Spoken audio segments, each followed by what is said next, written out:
item is on the agenda. The executive committee thinks that since that nobody is now proposing that yes, we would like to host a GA and symposium next year, maybe it's enough to say that we will approach all our members and say that there's a deadline until, let's say, end of February next year, and we hope to get a few candidates and find then a good place for the next symposium and GA.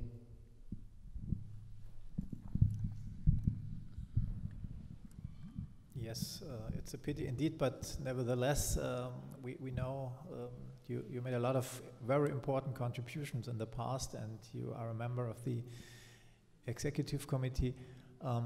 Jerome. Just to add further clarity, the reason being we are going through quite a significant structural change at the moment. So most, if not all, of our staff are working towards that. So it just doesn't seem feasible in terms of, we had a discussion and it just doesn't seem feasible. However, as we said, yes, we are definitely looking forward to trying to assist in any way possible, as well as actually putting forward, we would really like to actually put forward for the 2025, but we can discuss that next year. But at this moment in time, for 24, it just doesn't seem realistic. Yeah. Thank you. That sounds good. very, very good. So that does mean we will give this topic back to the executive committee. You already said it. We have this deadline until end of February.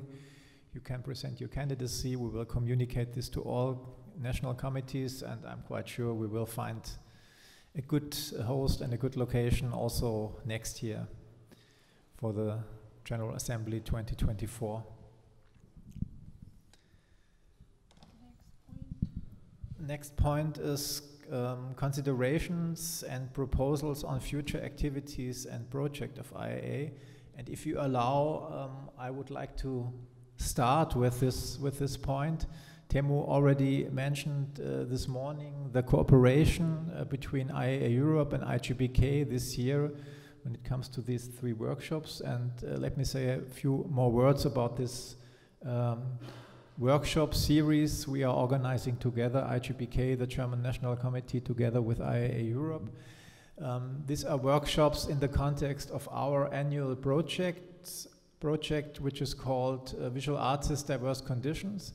And within this project we already discussing the working conditions of visual artists, not only in Germany but also in Europe and in other countries, against the background of diversity questions.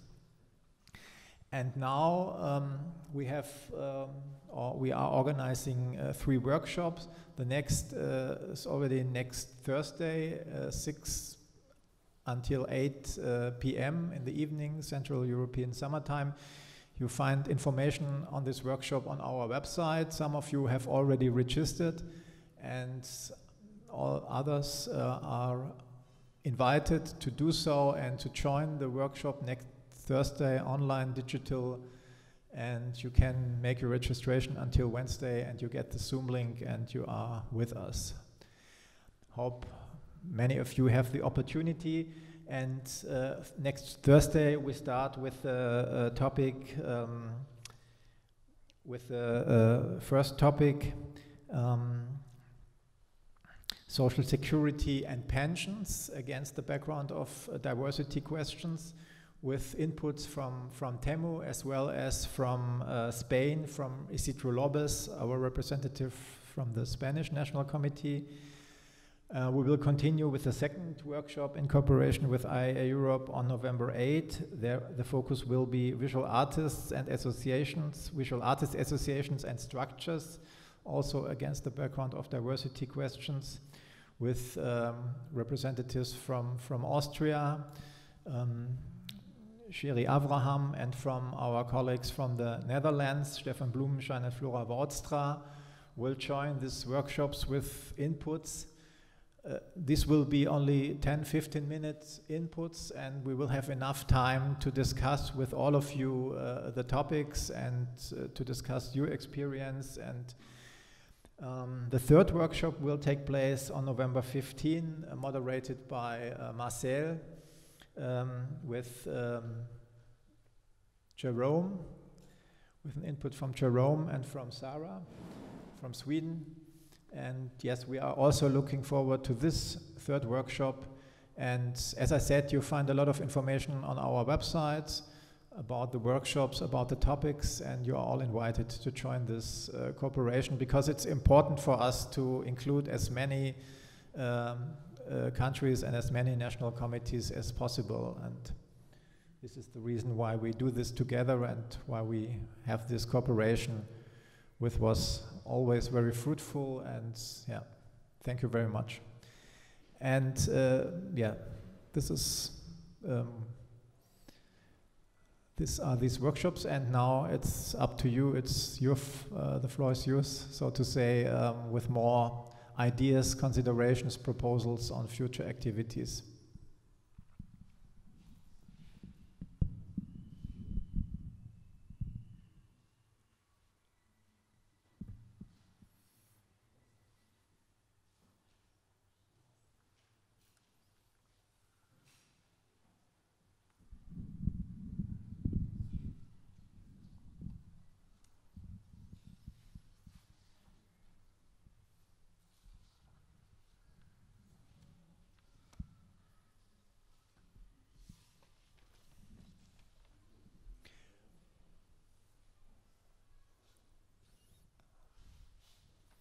Nobody would like to contribute. Maria. I think maybe it will be a good idea if each of our country can publish on our European website some news. If you have some new rules for your status of artist or like that, it's, I think, will be very helpful. For example, in Poland, we were nearly to organize the new status of artists, but some days ago we have new voting, and probably we will have the new government, and we must start again to prepare this document. But for me, it will be very interesting if each country can send some fresh news about it. Thank you.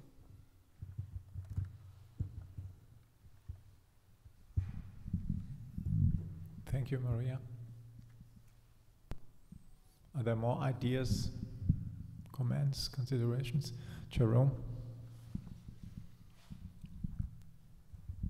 I was hesitant to mention because it was based on a suggestion at a previous assembly that is yet to be fulfilled, and so apologies. But I still very much want to follow through with embracing the immense strength that the IAA has in terms of the fact that we are a group of artists internationally together, particularly in our country where the artists, well, we are faced with a situation that many of us did not vote for in regards to the separation from our friends across Europe. And I know that I voiced this previously, and Andrea and Hilda were very supportive in terms of wanting to usher some sort of a collaboration around World Art Day. However, we simply just got extremely busy in the last year. There are numerous funding bodies available to us to explore, but it's just a matter of time. And so I think that personally, as well as the wider AN organization, I would like to work towards something a bit slower in terms of, instead of something for next year, working slowly towards something towards 2025 on World Art Day, so that it's done properly and actually can do justice for the actual institution. But that, yeah, that's basically what I want to say, that the desire is very much still there, and the mechanisms trying to be put in place. It's just taken a bit slower than initially thought that it would. Thank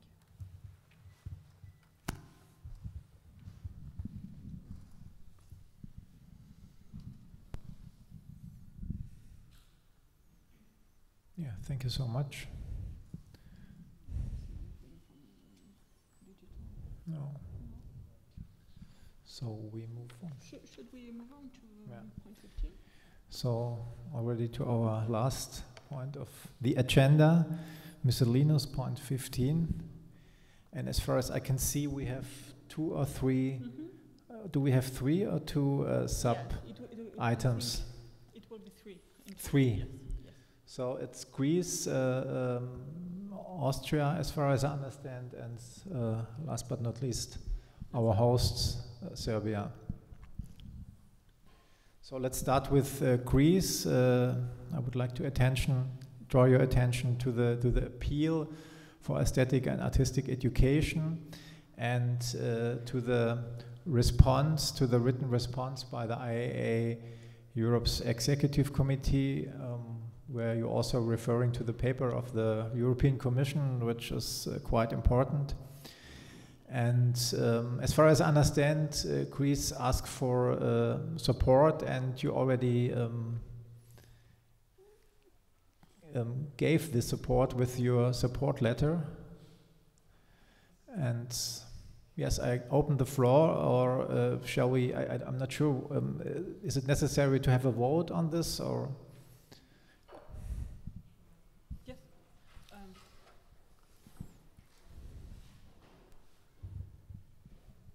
Temu. I can clarify a bit. So, Chamber of Fine Arts from Greece approached us, IAA Europe, asking for support and help because there, unfortunately, the government had decided to cut visual arts education from schools. I think it was from lyceum or secondary high school level. And then other major problem was that the government there had decided that the kind of pedagogical studies that are needed from artists so that they can work as art teachers would in future be not free for artists, but they'd have to pay for these, which would significantly worsen the working conditions and working possibilities in Greece. So these were the main topics for which our help was needed. And in the original letter from James. Yeah, do that.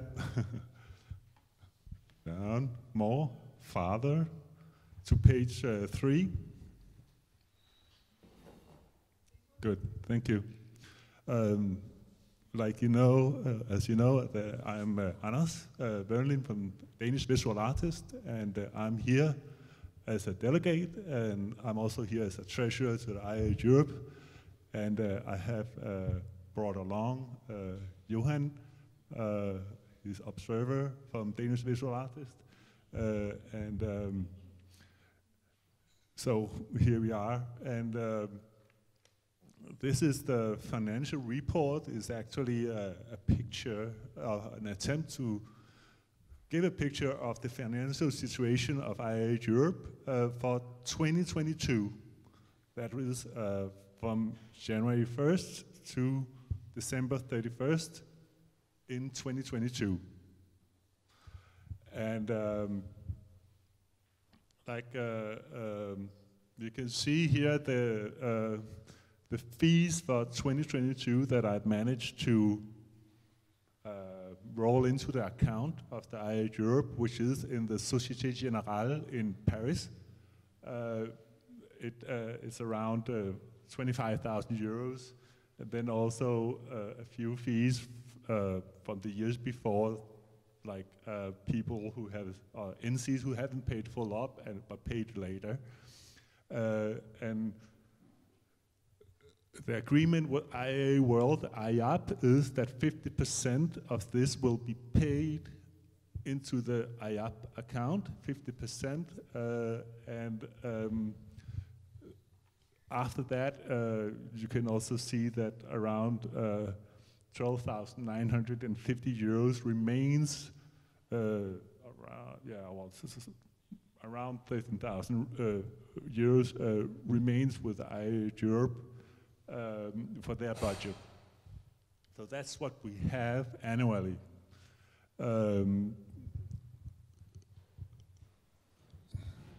Here, there's a huge expense that is where I paid on the 50% for 2021 onto World.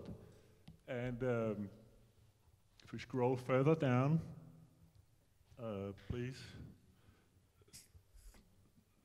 Thank you. Here, yes. We see that we also had expenses for the secretariat fee 2021.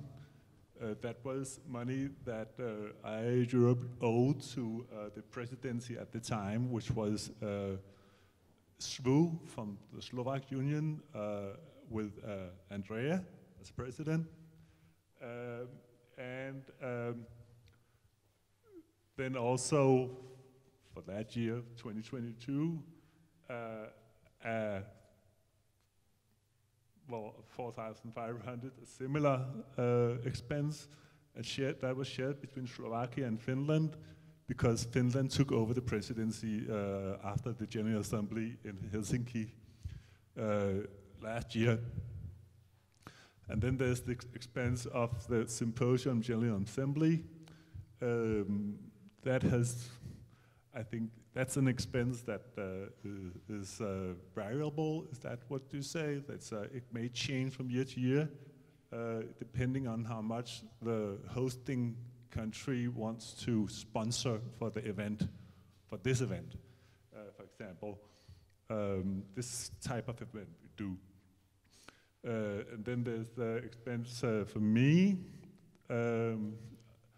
and other minor expenses, travel costs for the EC, and also,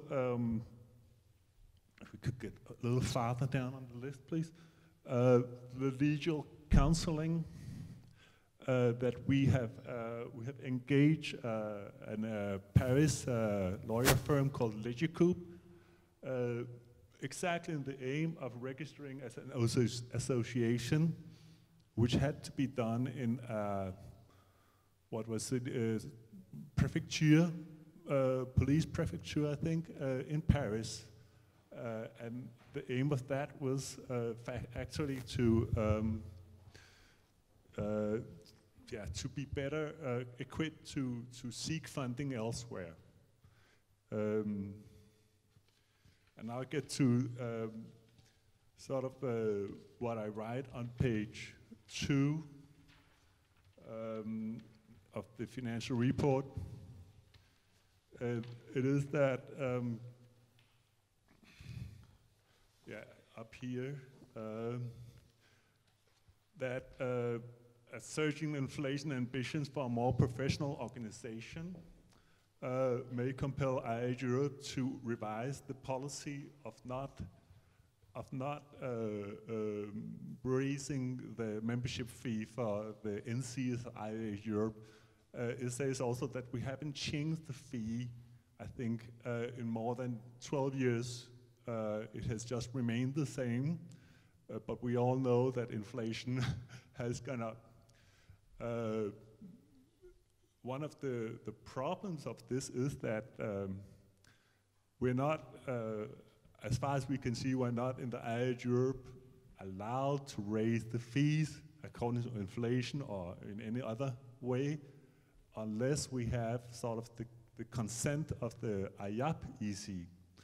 And that's also something I think we should work on with the statutes. So we have sort of more independence in that matter. But that's just my personal opinion. Another thing is that according to the statutes of IAA Europe, actually what does the treasurer do? Nothing much is said about what the treasurer should do. In the IAA, the IAP statutes, the world statutes, it says that the treasurer is responsible for the finances of the organization. That responsibility, or you can say that I have looked into what the IAP statute says about the role of the treasurer, and then actually adopted that in my personal tenure as a treasurer. But actually the IAA Europe doesn't say anything about what I should do as a treasurer. The 3 points that the IAP, the IAA World Statute says about my responsibility is that I'm responsible for the financial situation. I should initiate to raise funds. And that is quite a task, you know, for one person. But that's also the reason for, we say that's the reason for we engage Legercoup as our what called legal counsel, so that we can, in the future, raise funds.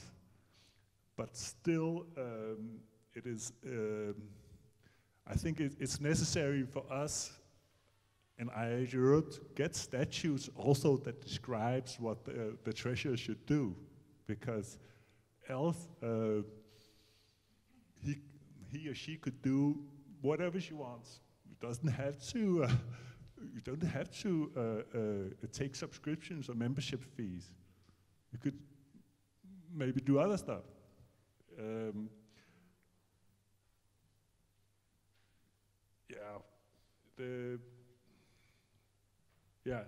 I also look forward. It says something.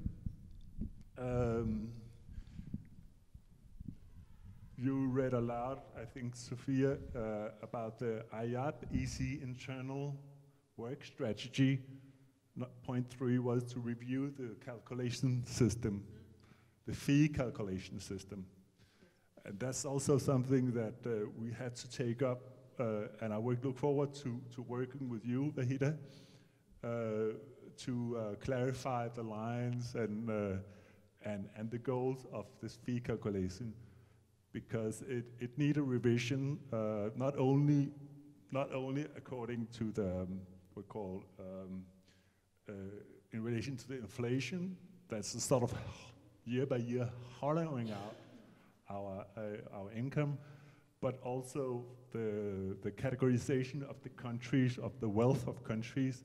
I think that according to the categories, a country like Monaco is just as poor as Lesotho,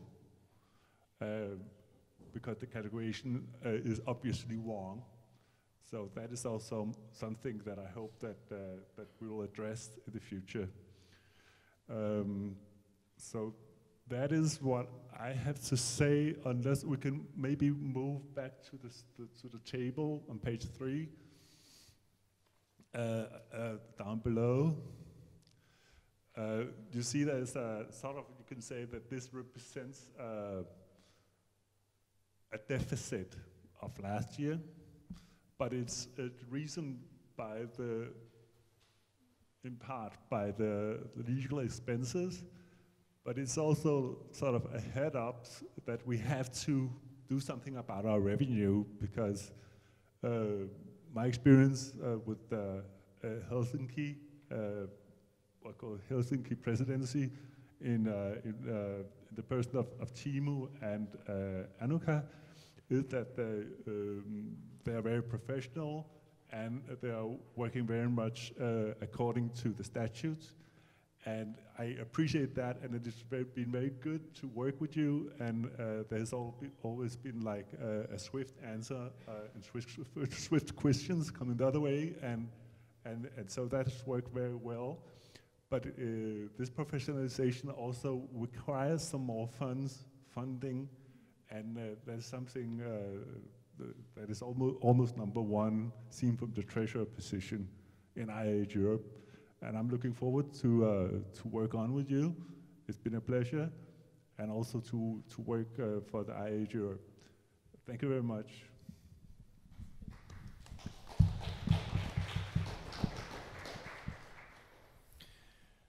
Thank you to our treasurer, Anders Werdelin. Thank you, Anders, for your report, transparent and clear and well prepared as always. Many thanks also for your remarks.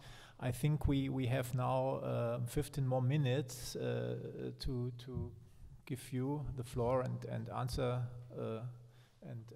answer questions, ask questions, and if we are not finished with this point, we will continue after 1 o'clock, after the lunch break, because we also have to give the floor to the auditors.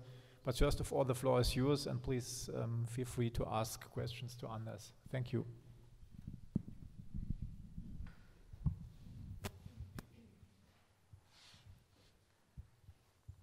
Hi again. I have a question because I just don't know. Could you elaborate a bit about the calculation, the fee system, because I don't understand it totally. Could you please help me?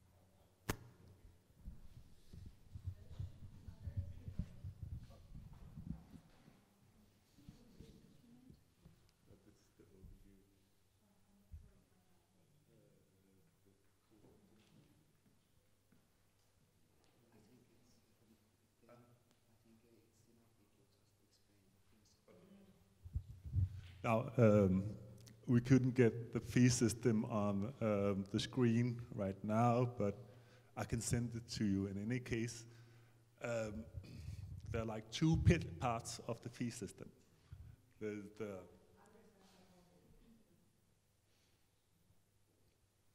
maybe it's coming, but anyway, there are two parts. This is, yeah, that's a very good place to start. Can you enlarge so that the audience maybe be able to see? Yeah, more. Thank you. Good. Well, anyway, there's like 6 categories of countries. And this is something that dates back to an agreement that was made in Guadalajara in 2011. And the category 6 is the most wealthy countries, and then category 1 countries are the most poor countries. And that was why I said there was a surprise that Monaco was in category 1. And Lesotho also, or yeah. That has to be revised. But the field calculation system is that actually you have, if you can get on the screen, would be very nice. You have like 6 categories, and then on the rows, yes, here, on the rows, you have sort of the size of the association. And less than 100 members, if you have a category 6 country, then you have €80 cost, but on top of that you have a basic fee for a category 6 country, which is 600.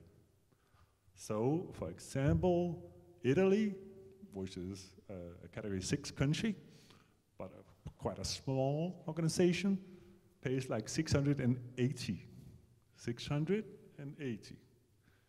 And that is the way that all the fees are calculated. So, for example, AN, which has a lot of members, they are like,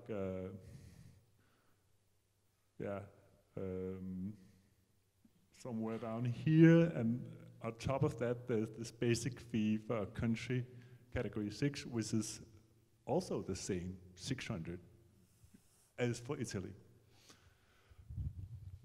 I think that it's quite okay system. It doesn't scare big countries or big organizations away, big NCs away, because if we sort of were to sort of make a proportional fee raise all the way through, then they'll end up paying what we call relatively much, and maybe deciding relatively little. So it sort of keeps the countries within a band of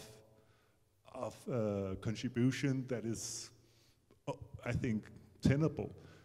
But the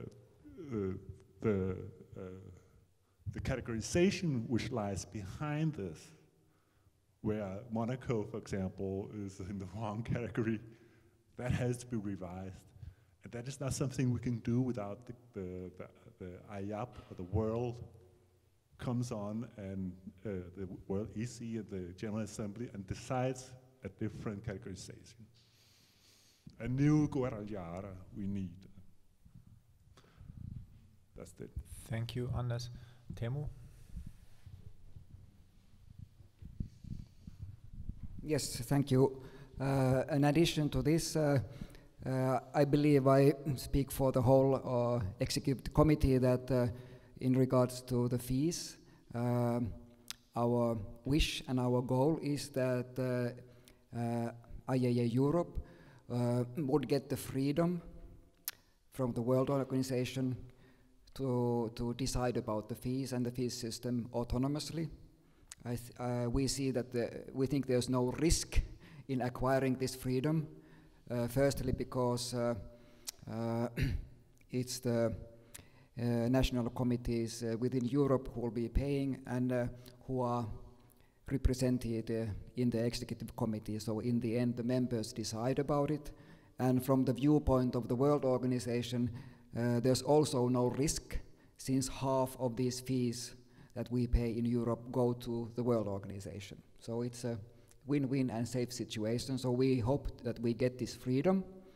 And then the second thing is, as Anders explained, that when we have the freedom, then we can put the categories in order to sort countries out in a more fair and reasonable manner. And then the third thing that we need is that we can hopefully apply some kind of index to the fees, so that they would automatically rise when the living expenses rise, and so on and so forth, so that it would never happen again that we have fees that were decided more than 10 years ago, and then we are embarrassed and frustrated at how can we change and update the system. So these are the very basic needs that we want to fix with the World Organization and with the help from World Organization. Thanks.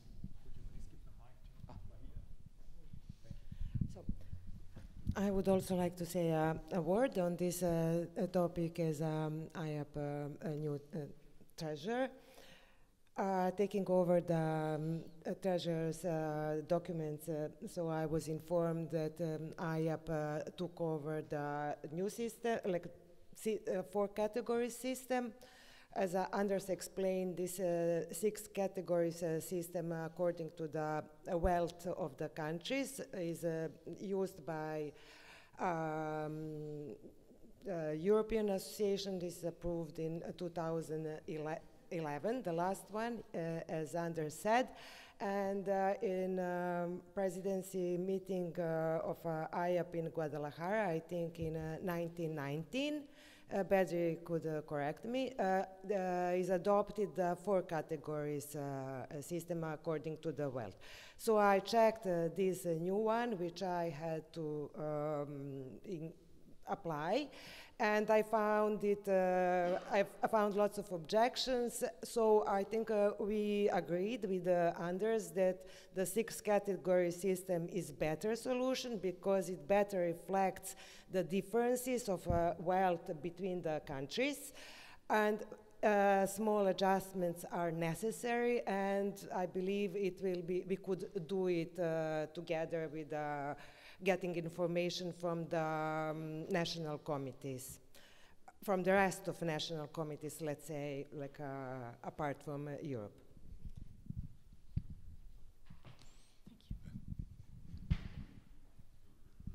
Thank you so much. There is another question or remark. Please, you have the floor. Please wait. I think it's better if you ask Martin also at that point, because the International Association of Art is an NGO of UNESCO, and the Europe is one of its region. So IAA Europe is not an independent association. That's why there's a balance between the regions. If Europe asks this, so also Latin America and Caribbean also ask this, and the Asian Pacific also. So you need to cover the balance with the umbrella.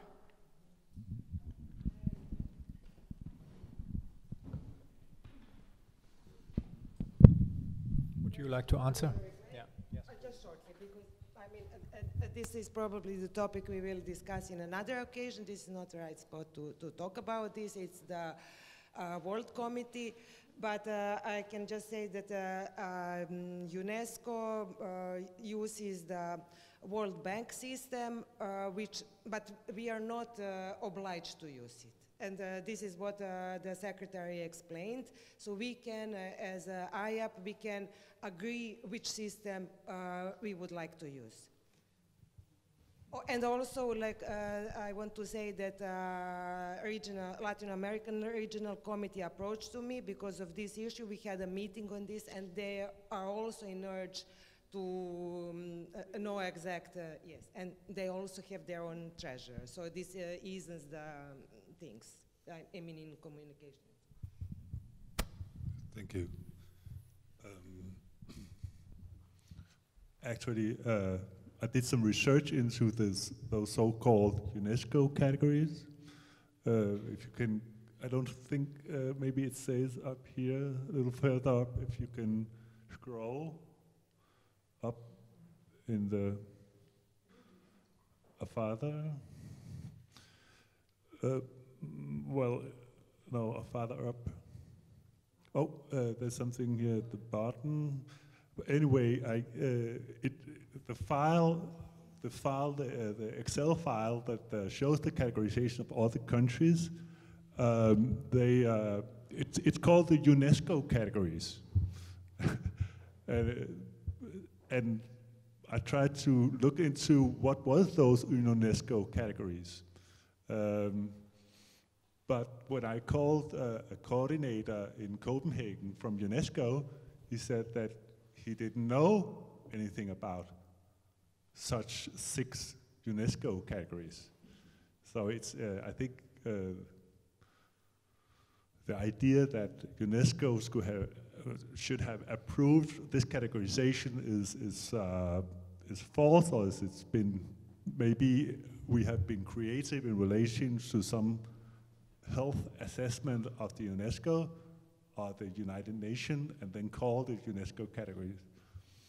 And that's how it came into, well, into the world as something that had authority.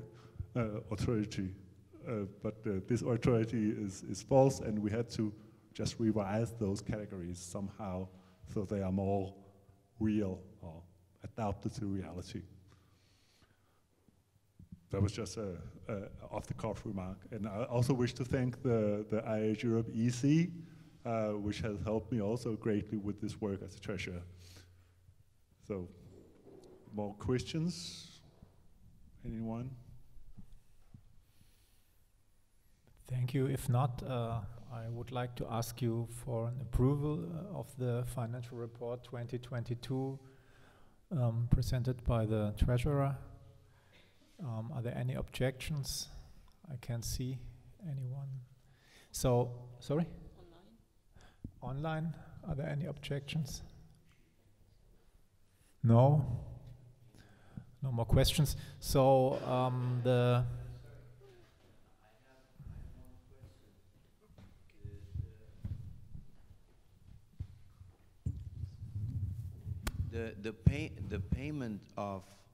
the payment in 2023 of IAA USA does not appear here. So because it was paid in 2023, is this the reason why it doesn't appear in the 2022 fees?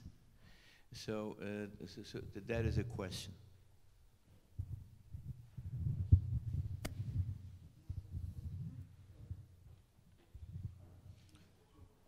The 2023 IAA USA fee, as far as I remember, they were paid in Istanbul to you. No, online to the world. Well, they haven't entered IAA Europe account for that, I'm sure. We haven't received it in the IAA Europe.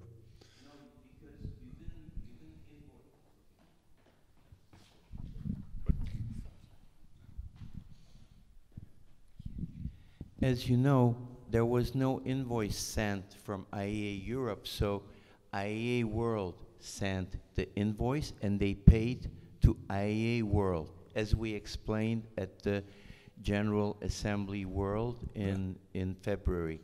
So my question is, well, it could be that the reason why it doesn't appear here is because it was paid in 2023 and maybe it will appear in the 2023 listings.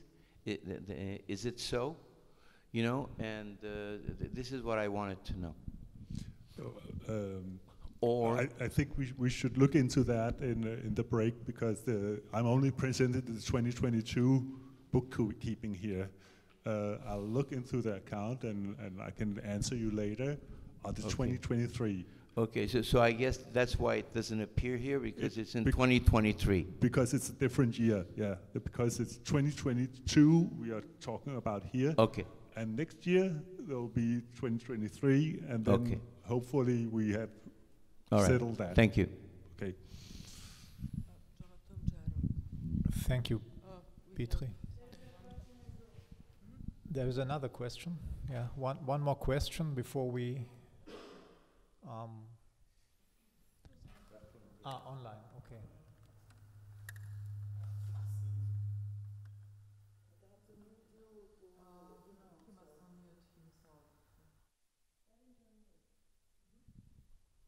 Yes, you have the floor, please.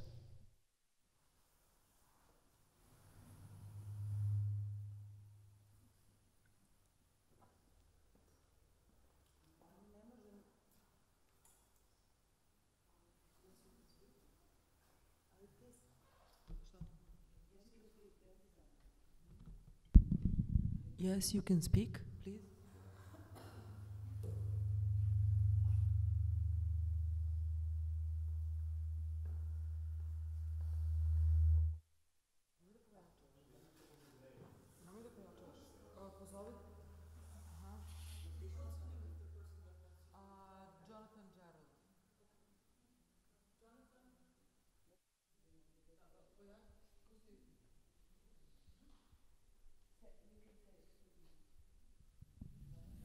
Jonathan? Yes, thank you. My question was answered, that we paid our dues. The only invoice we received, we paid that invoice, and I understand it will appear on the 2023 schedule. So thank you.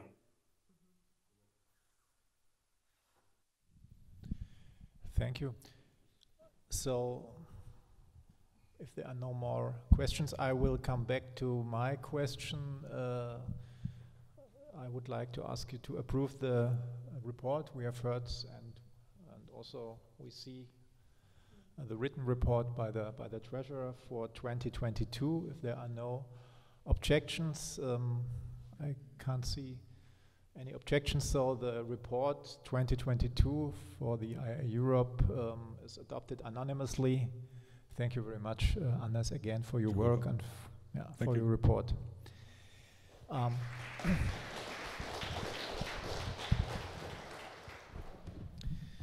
Do we have 5 more minutes, or do we have to make a cut now and continue with this topic after the lunch break?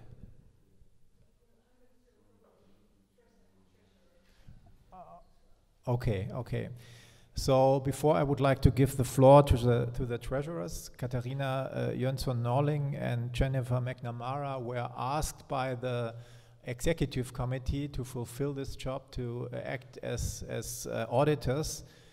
And first of all, I would like to ask you for confirmation, because we didn't elect them last time. And I would like to ask you for confirmation that they already did this job for us, and when they were asked by the executive committee of IAA Europe. So if this is okay for you, sorry? I would like to give you, Jennifer is with us today, and I would like to give her the floor to say a few words. We have also here the written report by the 2 auditors. Jennifer, it's yours. Hello? I don't think it's, oh no, it's working. I'll just read our declaration. We, Katrina Norling Johnson, member of the Artists Association of Sweden, and Jenny McNamara, member of AN Great Britain, have looked through all the files, spreadsheets, bank statements, invoices, reports of the IAA Europe bookkeeping sent to us by Treasurer Anders. We have cross-checked the invoices against the transaction spreadsheet, and we are satisfied the IAA Europe accounts are correctly documented without any irregularities and in good order. Thank you, Anders. Thank you so much, Jennifer, and also thanks to Katharina, who is not able to be with us today, for your work and for acting as auditors. We will come back to the election of 2 new auditors for the next term later, but now I would, before the lunch break, I would like to ask you if we can approve this report by the 2 auditors you heard. Are there any objections? I can see no objections, so thank you very much. The report by the auditors 2022 is also approved anonymously. Thank you very much.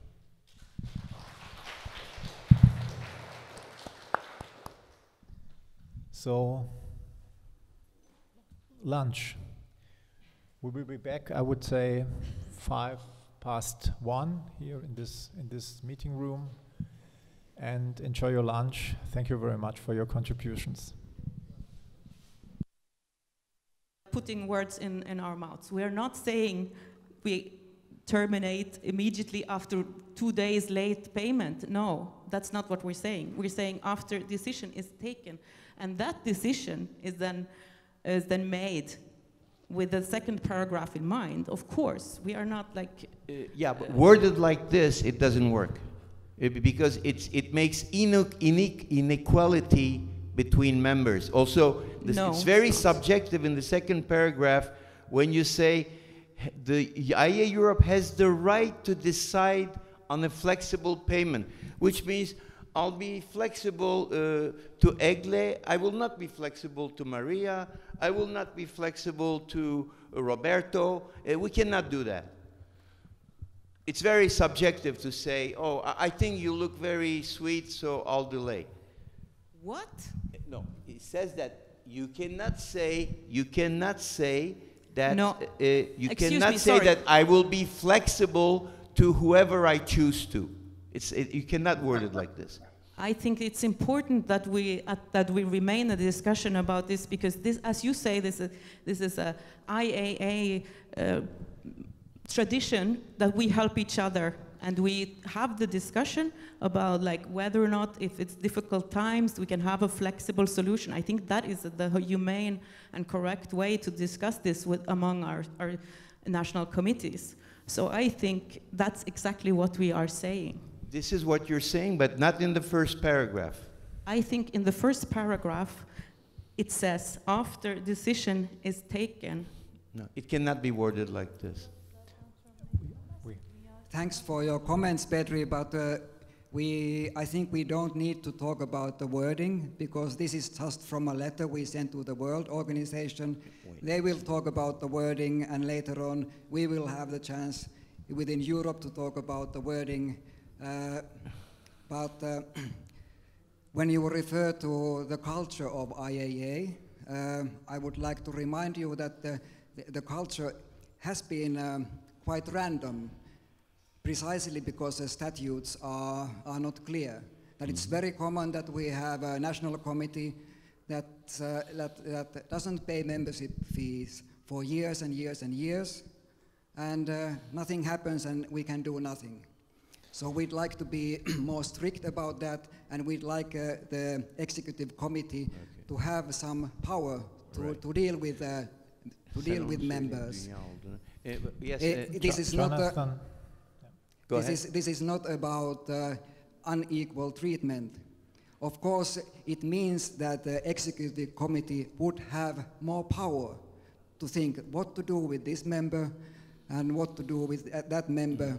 But I would like you to have more trust in a kind of parliamentary system, that there's the government, so to speak, which means executive committee, and if that committee does something wrong, then you can change it in the next General Assembly, and so on and so forth.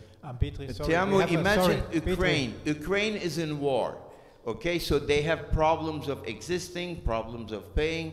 So, of course, that you can say, I will make a different treatment to Ukraine. But the point is, other than that, institutions say, if you are late 2 months and you don't answer us with any concrete plan, then I can terminate you. It has to be equal to every institution. You cannot choose among them. You cannot say, like this for you, like that for you. Everybody has to be treated equally unless there's a war or pandemic or something like that. Oh.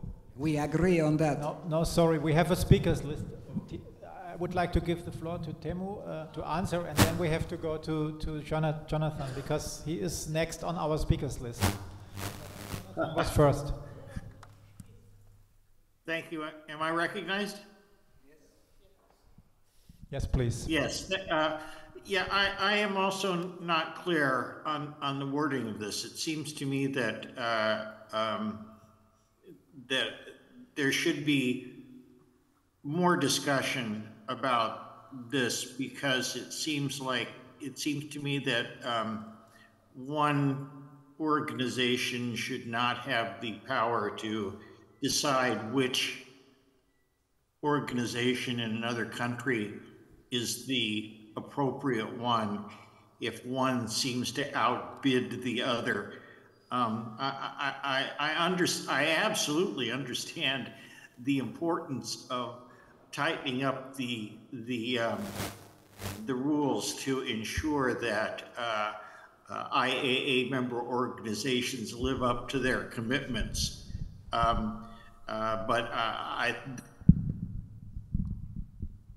This to me is murky, and it's a little bit subjective. And I agree with Bedri with some of what he said.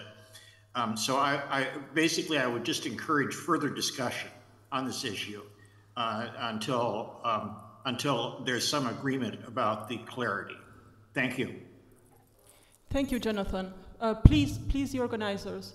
We are the moderators. We moderate who talks and in what order. Look at me. What's his name?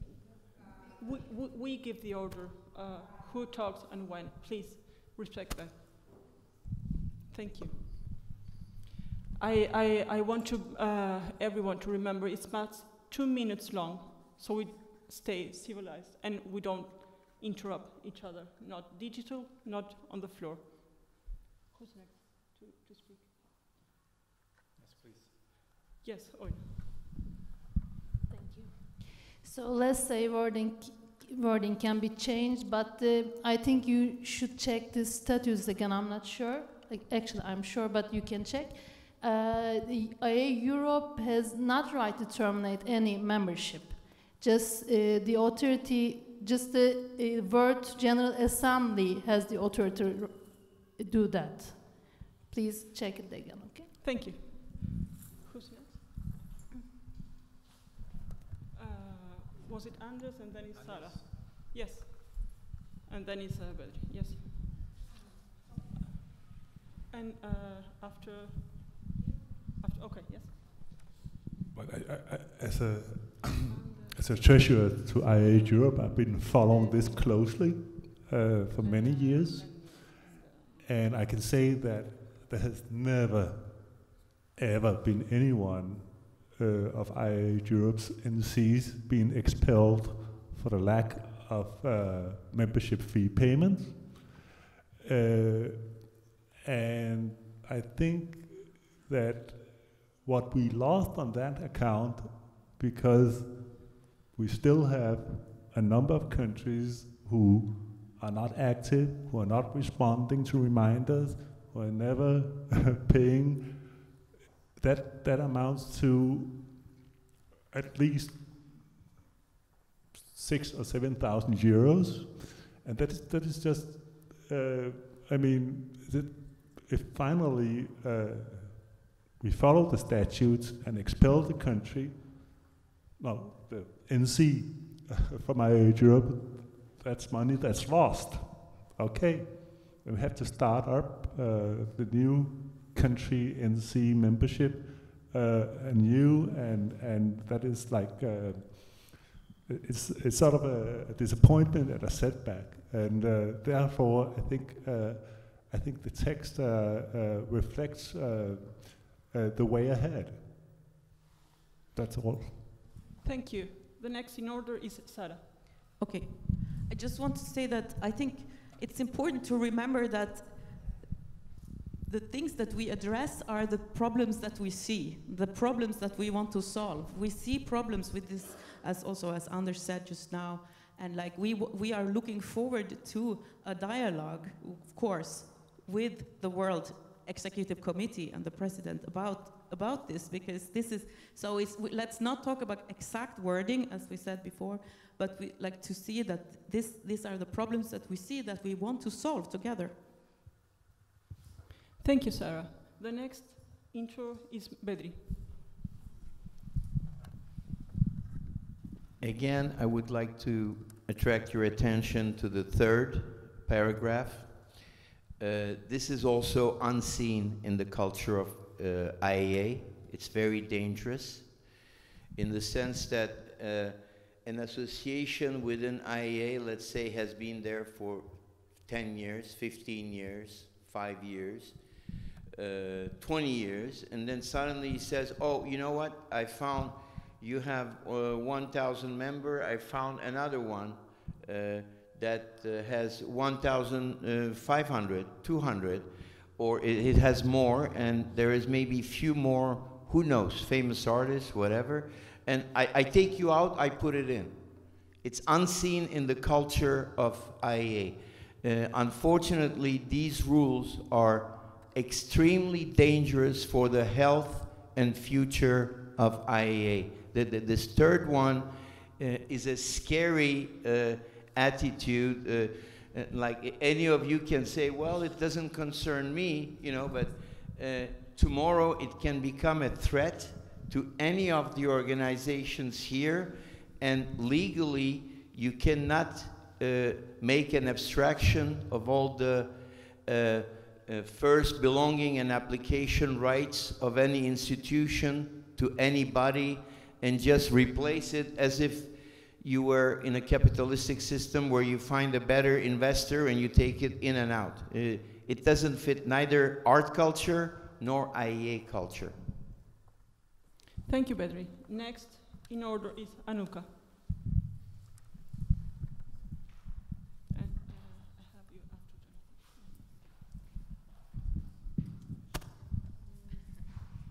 Thank you. So I'm Annukka, I'm the Secretary General of IAA Europe, and I've been carefully listening to all your comments today, and I don't actually think that we are disagreeing here.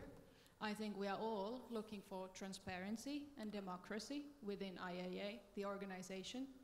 And I think there has been very good points about how we absolutely have to treat our members equally. Goes without saying. That is something we are doing currently, trying to improve the protocol of what is the membership process, both the acceptance and the cessation process.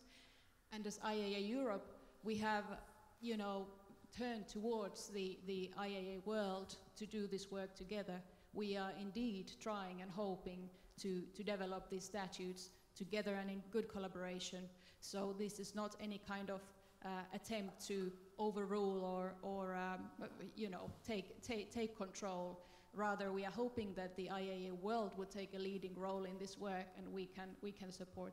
Hence, the material you see today, it's a suggestion. This is not the final wording. It's a starting point where we can begin our work. Thank you. Thank you, Nuka. Next in order. I can see, yes. Vasilina Gankovska, IG Bilenekons, Austria. I just want to support your statement. I think that wraps up pretty well the situation. I do not see this draft as a final wording. When I read it the first time, I was also kind of not shocked, but like a bit, okay, what's going on here? But I think that after your explanation, I realized that it is something which is an attempt to bring more structure, and I know that now there is some sort of, let's say, I think that there is a shift in views and maybe in generations within the IAA, and I think that it is important to... Of Fine Arts, they wanted us to have this as a topic here in the agenda of the General Assembly. But we decided in the Executive Committee that it's more effective if we write a letter of support immediately, and we did, and we sent it in late September. So there's no need for new statement and no need for voting about the statement here and now. We just want to share this info that we have done this already.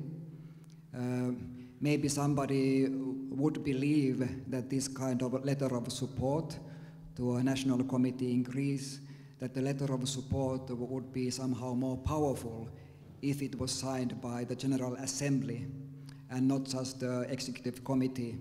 But frankly speaking, we don't believe that. We think that it's equally meaningful and powerful as it is when it was signed by the Executive Committee only.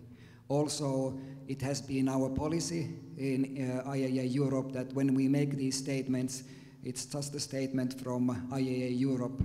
Usually there's no need for clarifying whether it was a statement accepted at the General Assembly or whether it was a statement written by and sent by the Executive Committee.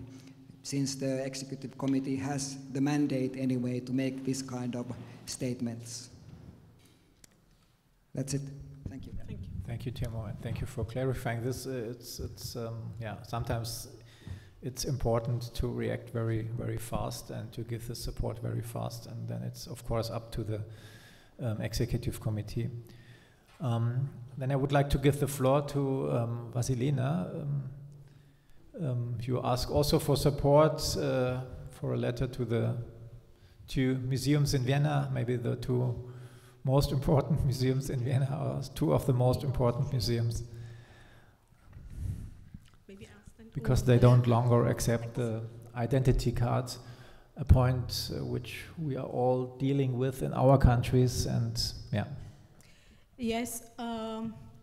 Thanks for giving me some time on that. A few days ago, me and my colleague Dila Kaplan, who is new in our team and is also in charge of IAA, particularly sorting out the correspondence and forwarding me emails, and we collect and exchange information on that topic, approach you with short email stating also, and as a detachment also our open letter we published in June. I mean, short story, last year, at the beginning of the year, the Kunsthistorisches Museum, which is the biggest art museum in Austria compared to El Prado or Louvre, with a really very valuable collection, heritage of the Habsburg Empire, decided all of a sudden, out of nowhere and without kind of informing us, that they would not accept the IAA card anymore, so they don't grant free entrance to holders of this IAA card, no matter if it was issued by us as a national committee or any other committee. We learned about this via our members who went to the museum to make some research or to look at particular paintings, and they could not enter. Well, we entered dialogue with the museum, and last year around the summer, two of my colleagues, Sherry Abraham and Almund Ring, one of our heads of the board, had a talk with the CFO. This is the financial director of the museum. Short remark, KHM is a state-funded museum, and it is part of a state holding or kind of organization which has also several other museums like World Museum, I don't know, Emperor's Treasury, whatever you name it, like historical collections. For these other collections, we still have this free access to the exhibitions, but only KHM venue is not approachable as a free access. Argumentations ranged or started with, yeah, we cannot discriminate other kind of professionals. There is also this card for unemployed people, so maybe if artists are unemployed and don't have money, can apply for this card, haha. We cannot be unemployed in Austria officially because we are self-employed and we do not qualify for this welfare. All the arguments we put on the table, ranging from working conditions, essential part for our profession, educational part, research, ending with, okay, we produce art and you exhibit the art, well, maybe not this museum but other museum, and we put a value to your collection, or maybe this will happen in 100 years, were not accepted. We hope that the other director, who is the artistic director, would be more understandable. She was not. A side remark, number 2, she is the president of the Austrian UNESCO Commission. So the argument that in a way this card was also endorsed by UNESCO, or anyways you see there is UNESCO written on the card, was out of the table, and of course we couldn't have backup from the UNESCO Commission on that. The Ministry of Culture and the Department for Museums is very supportive towards us, because we had another issue a few years ago with Albertina collection, which is the biggest graphic collection. Just to mention, they have the famous rabbit by Albrecht Dürer, which they exhibit from time to time. A single ticket for Albertina is 24 euros. A single ticket for the Kunsthistorisches Museum is now 18 euros. KHM decided to give us €3 discount, which is still 15 euro. Albertina doesn't want to talk to us about this issue at all.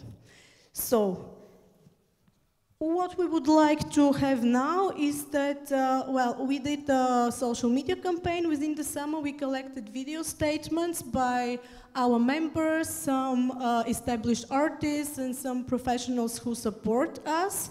But we think that it is important that we get some international support. Maybe some of you would like to give a video statement, very short one, just stating name, affiliation, and why IAA card is important for professional artists, so that we can have more backup also from you. And of course, if IAA Europe would like to send us a short letter of support. I also read that the previous General Assembly last year, you had also discussion about how to improve the acceptance of IAA card, that there are also existing letters by the IAA World organization. We would like to maybe obtain them at a certain point so that we can use them as well. And our next plans are, after we got a very clear no, like 10 days ago, that it's out of discussion that the entry will be free, that we will go on more effective actions, like which be more publicly visible in the public space and not only on social media. Yes, so basically, if some of you would like to give us a video statement, either we can do it later after we finish the meeting, or you can send us a short video clip, 1 minute, so that we don't need to edit it for Instagram, for example. And I think all of you who are attending this meeting should have received the email. Thanks a lot.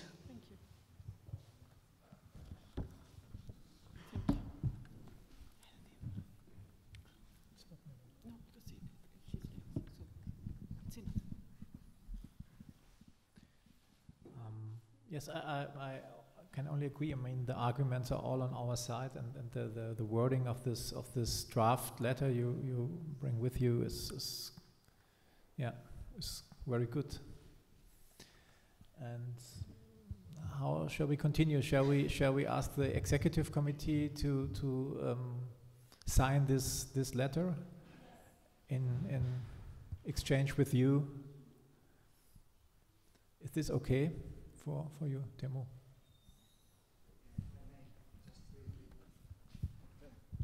Thank you for bringing this to our attention, and surely we will be supporting you. And some of us certainly are willing and able to do a video clip here today, but also we are happy to look at your letter, and surely our executive committee can sign it. And as I said about the Greece matter as well, I think it's equally powerful when it's signed by the EC, so we don't have to go through it word by word here in the General Assembly. Thank you. But it's important to say that it's no longer, it was never a national issue. It's always also a European issue, and we have to support each other, and especially it's important to have the support of IAA Europe. And yeah, thanks to Andrea Kozarova as well, which also made this topic an IAA topic now for many years. And yeah. Okay, and then the last sub-item, you ask also for support, and as far as I understand, it's about the building we are here in, and yes, yeah. Thank you. And we sent this point very late, and we are sorry for this, but this is our current and very urgent situation. That's why we wanted to pose it. I see our delegate Milica Ružičić is online, but if she accepts, I could present this point as I'm here. If she doesn't, I think she's saying nothing, so that's fine. So the situation is that for this is the very important, like the crucial, the topic of crucial importance for our situation, and it's about uncertainty of the legal situation, the lacking of the agreement, contract for using this building, our headquarters, since let's say it has 95 years since our association, or our association as a successor of initial one, the association from the before the Second World War. which our present association is a legal successor, is using it as a primary space and headquarters, with the exception of a couple of years since 75 to 83.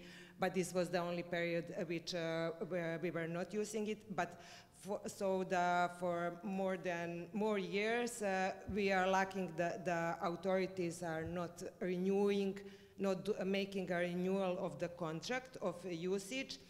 I also have to say that the building for 50 years now almost is proclaimed the cultural heritage of the first grade, and it has to be maintained in a very important way, so it's not being renewed and maintained.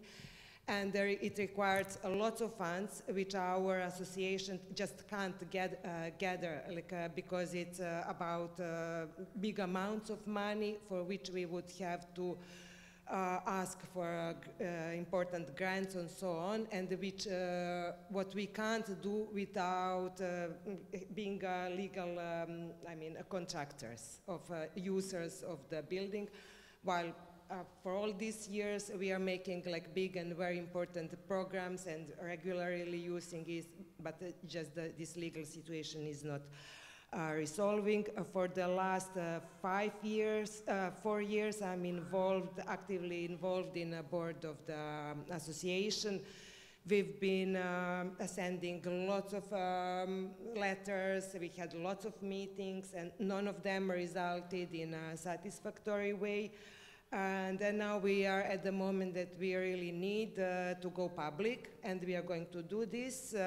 We are entering a kind of campaign, and the support from all different parts, and especially European and international, would be very important for us.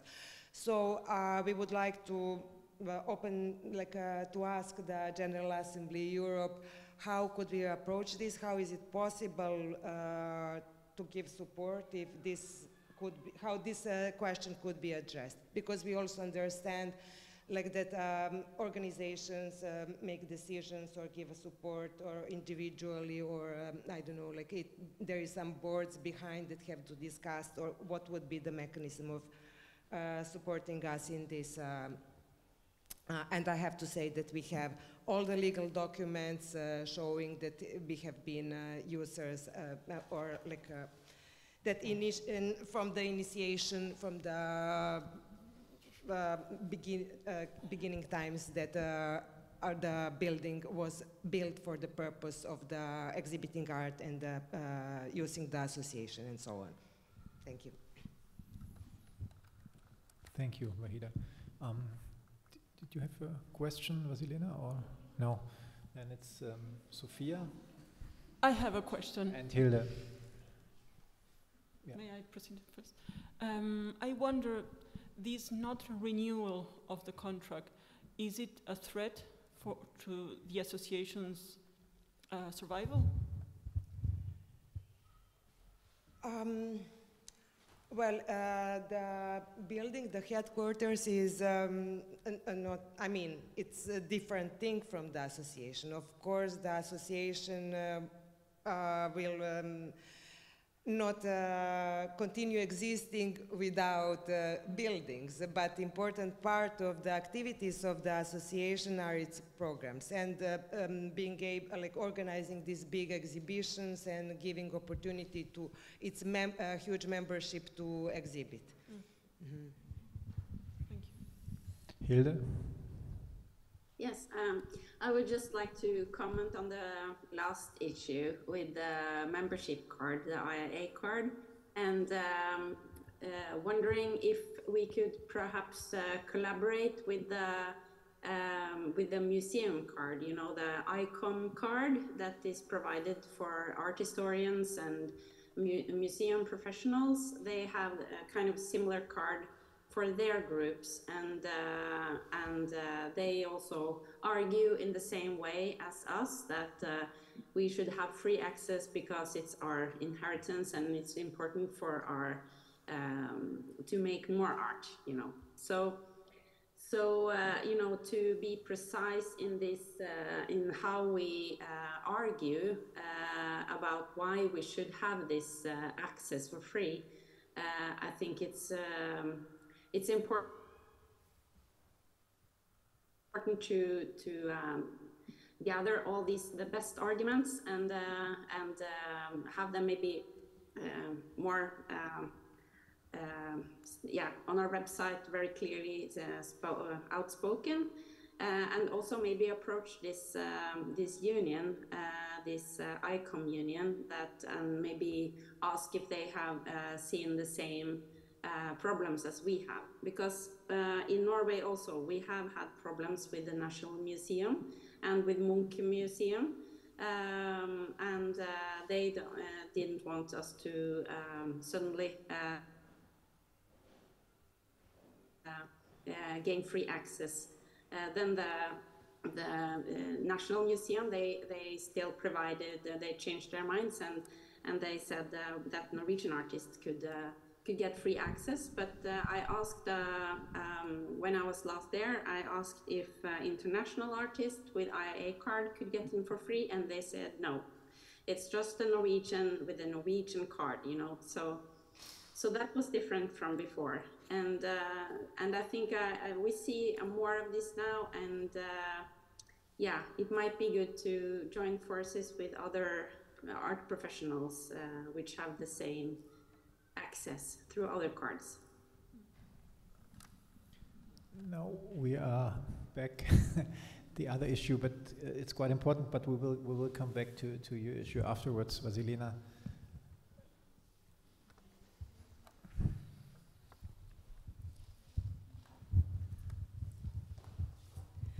I mean, since there is certainly a sort of pattern that major state-funded art institutions, like old museums or like new institutions, decided to not grant this free access, is very worrying. And I cannot say that they used the corona pandemic to do so, but of course we start observing it right after the first openings after the lockdowns. So we also had thoughts about the ICOM card and to contact the national committee issuing. The thing is that I've heard that ICOM card in many countries is very well and widely acceptable, and it is granted to art historians and museum workers. Basically, once you've been employed in a museum, you pay this card, and it's more I mean, it's, let's say, not expensive, but it costs more probably than a regular IAA card or membership at art association. So, of course, this is something which is from a colleague to a colleague. It's kind of this museum guild. The other thing which comes to my mind is maybe we can also approach ICA, which is this International Association of Curators and Art Critics, actually more art critics. They also have their own card. So maybe we can really strengthen and combine our needs and our claims, because I think that also the art profession is shifting a bit, so some of the colleagues are also working at critics, and yeah, it's just a mix-up, but of course for a regular professional artist it's important to have this backup. So I think that we need to bring IAA card back in the game to be powerful. And yeah, I wanted to say maybe something about, I wanted to ask something about your issue, because I think that this is something which is also very typical. Let's say once there is a very attractive building, then the state or someone who approached the state would like to maybe appropriate it for other usages. Is the usage of the building connected to the, let's say, the architecture or this cultural heritage status? Wahida. As I explained, well, maybe I didn't say it, but the building is built on the initiative of the Association of Artists of Serbia, Croatia. Sorry? In 1921. I mean, like more than a century ago. The proposal was given on the, I don't know, like from the committee of the Association of the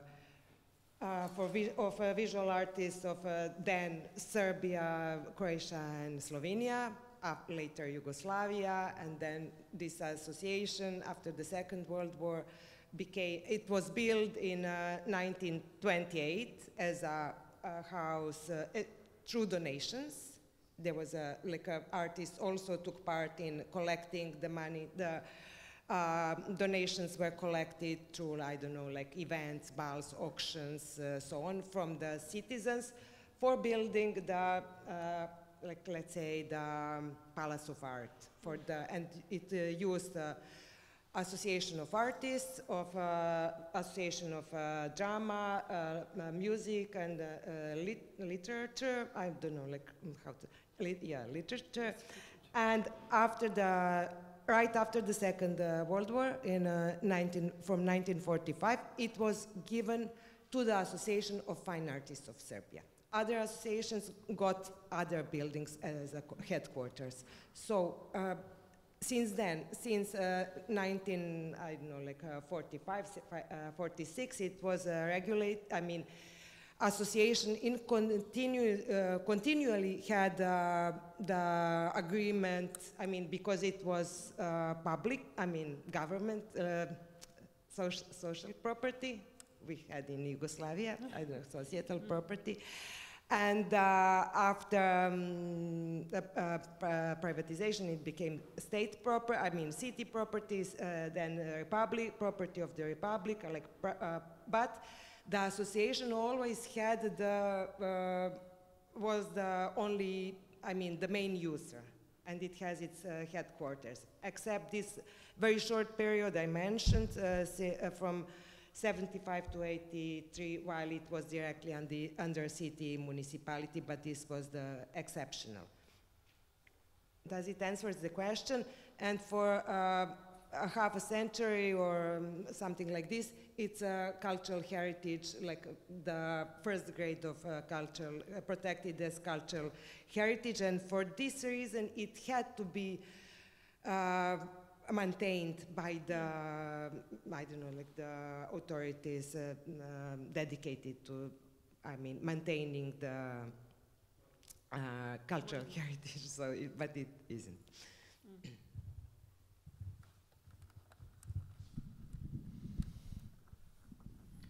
Okay, thank you.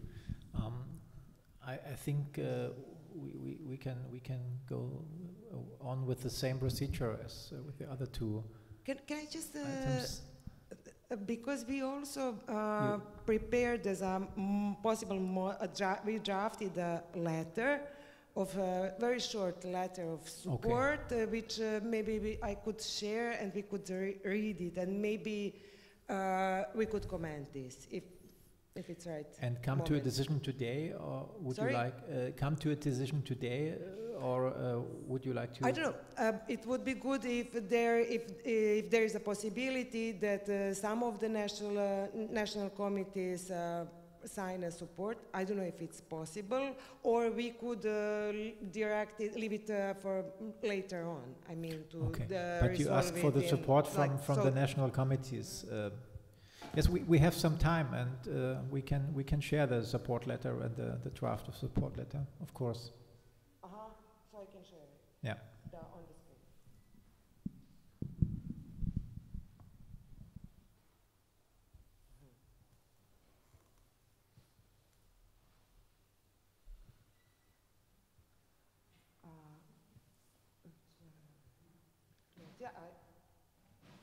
Just a second. Maybe I can read it, or it's... Yes, please. Yeah, it's not so. To whom it may concern, with signed below, it's a draft, just very simply written. Hereby declare, the signed below hereby declare in the name of the organization we represent our utmost support to the Association of Fine Artists of Serbia, ULUS, in its struggle to maintain its long-term rights of usage of Art Pavilion Cvijeta Zuzorić as its headquarters and main exhibition space. Cvijeta Zuzorić Art Pavilion was constructed in 1928 following the Association of Fine Artists initiative to build the first art center in the wider region. Since then, the association realizes the majority of its programs in the pavilion, and it serves as its headquarters, with the exception of the period of 1975 till 1983, when it was placed directly under municipal authority. The principal users of the Cvijeta Zuzorić Art Pavilion exhibition facilities and programs are the members of the Association of Fine Artists. The beneficiaries of the pavilion's activities are the citizens of Serbia that take place in the production and enjoyment of high quality art. We encourage the relevant authorities to resolve this pending dispute and honor ULUS with the indefinite rights of usage contract that will protect both the organization and the building, as well as benefit the development of arts and culture in Serbia. Sincerely, and so on, there would be, as this is a draft, the signatures would be underneath. Yeah.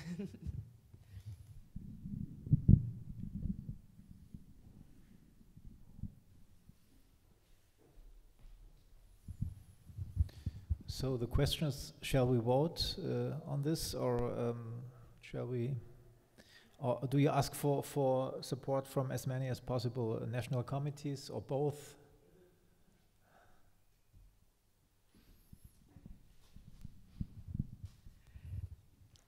Maybe just an opinion, like what is possible, how we proceed with this, our proposal. How is it, I don't know, what would be the method or like the strategy, how to say, to approach this within the, if it should be individually given to decide to the national committees, or can it be voted here, or I don't know, maybe the statutes maybe. Temo and then Maria. Thank you. As far as I understand, there are several possible causes of action. One is that the General Assembly just decides to support this letter as it is. And if we are happy with it, with the idea and the form, then we don't even have to vote. We could just say that is somebody against accepting this idea that the General Assembly of IAA Europe signs this. Then the other possible course of action is that the General Assembly just is thankful that this was brought to our attention and says that the Executive Committee with collaboration with ULUS should make a statement and send it on behalf of whole of IAA Europe. Then certainly there's the third possibility of really having a long list of signatures instead of the two options mentioned earlier, or in addition to. The way I see it, the downside of this third option is that you would only get some national committees with signatures today. So either the General Assembly accepts this, or the Executive Committee makes the statement as soon as possible. This might benefit you more.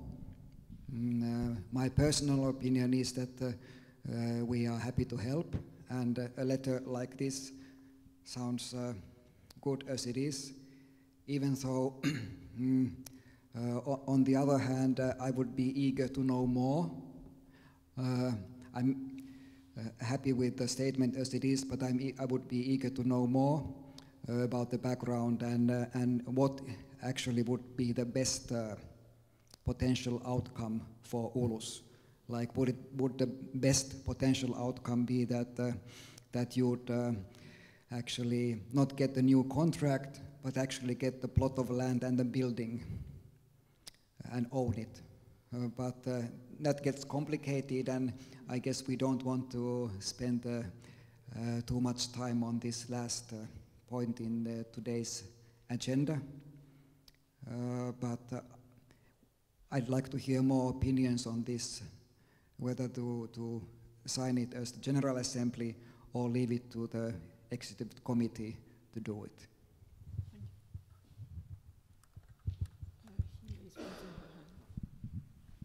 Hilde, what is your opinion?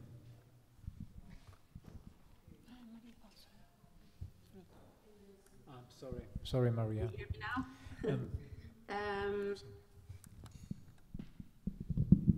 I would just like to say that I'm totally for this, and that the best, whatever you think is the best way forward, whether it would be better for you to have all the signatures, or if we can just vote on this and be anonymous to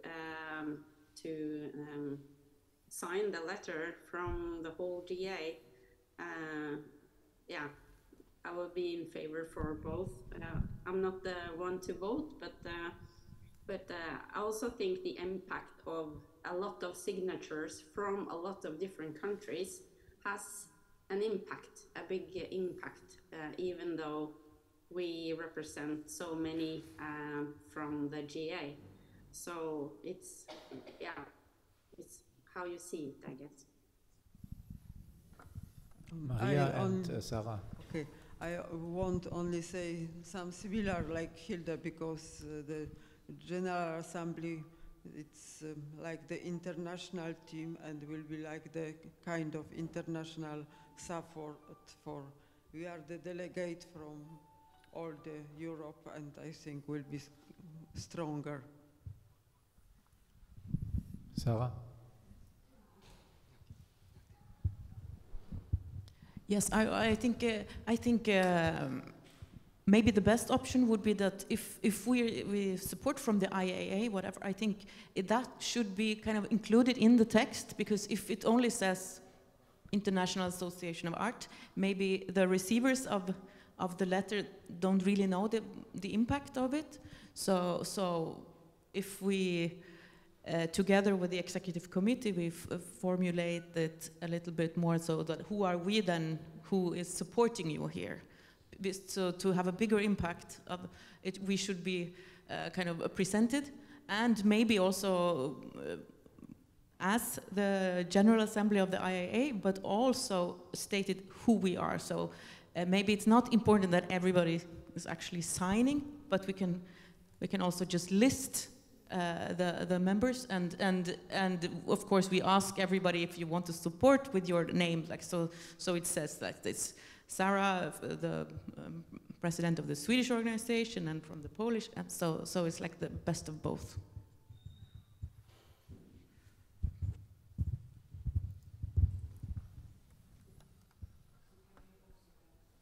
Yes, please. So from Lithuania, we have very similar experiences with the property, being also the owners of the buildings in a very absolutely amazing places in the center of the downtown. So we had 4 years judging with the state, and we won this judge. Now we have a right to use for the cultural purposes our spaces. But it takes a lot of time, a lot of money, a lot of enthusiasm, and a lot of efforts. I will never wish you to spend so many efforts for that.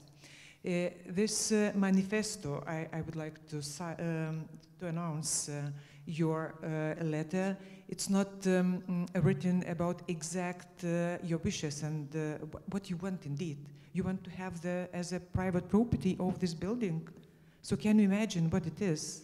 Or you just have to sign the agreement with the municipality or with the state, and to be able to use all these wonderful spaces for cultural purposes, and to get maybe the support from this city to cover all heating expenses, reconstruction, and etc. So you have to know yourself very precise what you want to get, first of all.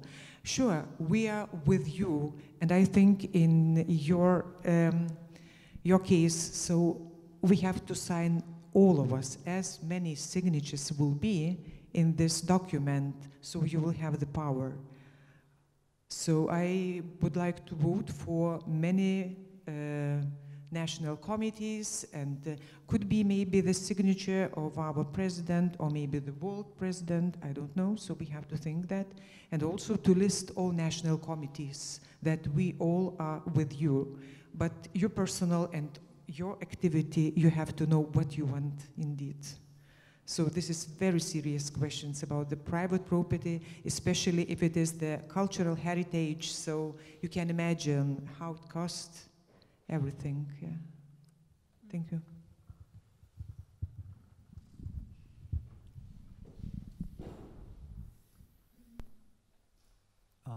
Yes, what shall we do now? From my point of view, if we of course we can sign this individually, but if we sign as representatives of the national committee, we have to wait for a decision from this national committee, or from the next executive committee meeting of this national committee. And I would propose to sign it as International Association of Art Europe, either now, as Temo proposed. It's quite easy, or we give it back to the executive committee. As far as I know, there is quite soon the next meeting, and so there is time to find some wording, as Sarah proposed, who we are, what we are representing, and to make it a bit more, and to answer the questions. And that would not mean that we need much time. It can be signed at the next executive committee meeting. But it's not my decision. It's up to you. If you would like to vote now, we can do it also. Sophia. Can we do both? Like to sign as a private persons now, and then go back home and make talk to our associations, or sorry, not our associations, but you, the European Executive Committee, as you said, like what you, Sarah, said, and what you, Temo, said, like you describe what the IAA Europe is, and and then with the arguments that you have, and make it an official common letter. But maybe we could also, as a private person, sign. No. Mahida and Temo. I think it seems to me that a good proposal was as we are already on the assembly, it's a good opportunity to vote, and if the European IAA would like to give support, and then we do in the letter just a smaller rephrasing, and also adding like what the IAA Europe is, and if it's voted, to put a signature and like conclude it like this. Also to answer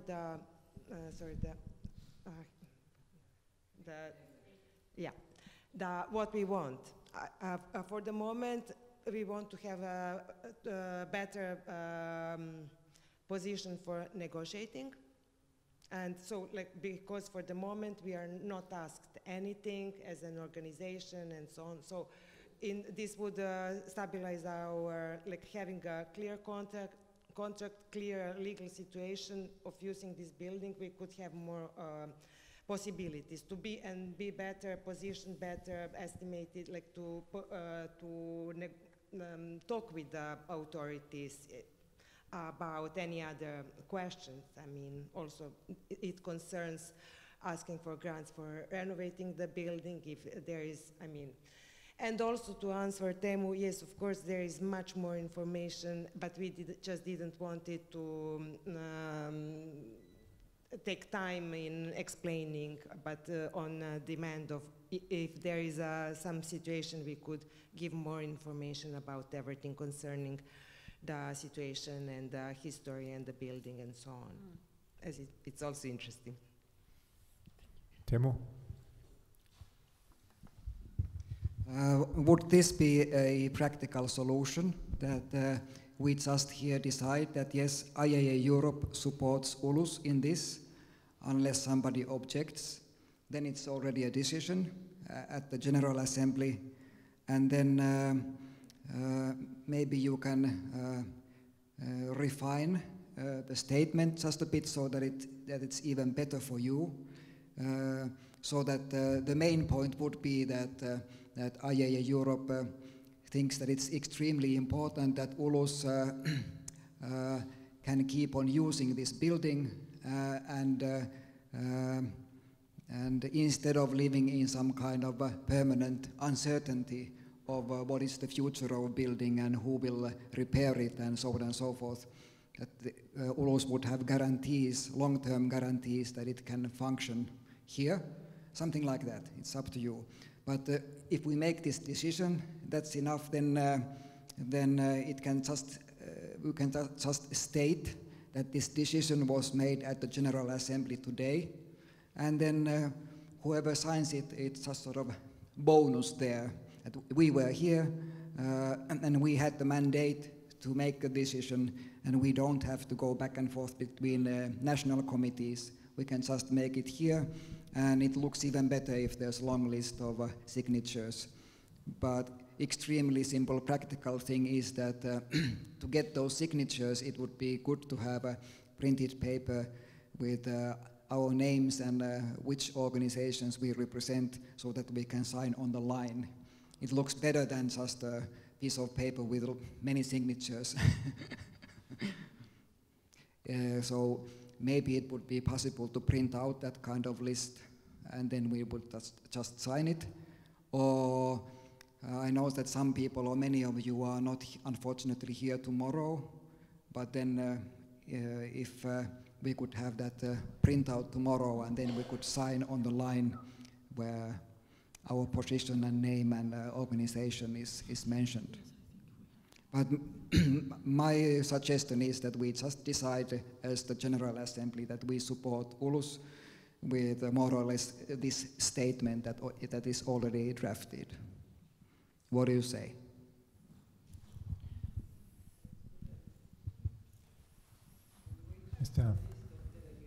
Mr. President. 지금 의논하는 부분에 대해서 제 생각을 간단하게 말씀드리겠습니다. So I will tell you my thoughts about the thing that we talked about right now.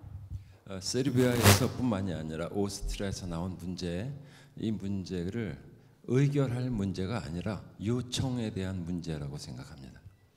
So when it comes to the Serbian problem and about the Austrian problem, like it's not something that I'm sorry.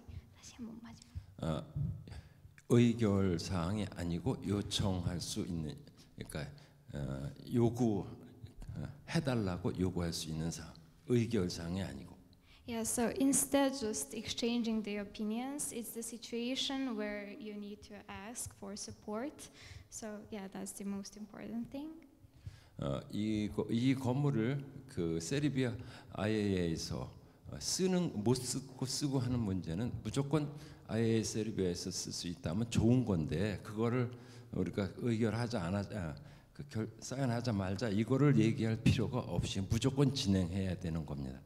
So the Serbian problem about using this building should not be something that should be discussed. It's something that must be done. 이거는 유럽위원회에서 의논하는 문제라서 제가 아무 얘기 안 하고 있었는데 정확하게 제 생각은 오늘 온 분들 다 그냥 사인하시고 그 다음에 여기에 참여 안 하신 분들 또 요청을 해서 또 세르비아 IA에서 요청해서 또 사인 받고 나아가서는 IAA 월드에도 요청을 해서 IAA 월드 세계에서도 사인을 받을 수 있도록 그렇게 진행하는 것은 세르비아 IAA에서의 노력의 문제입니다.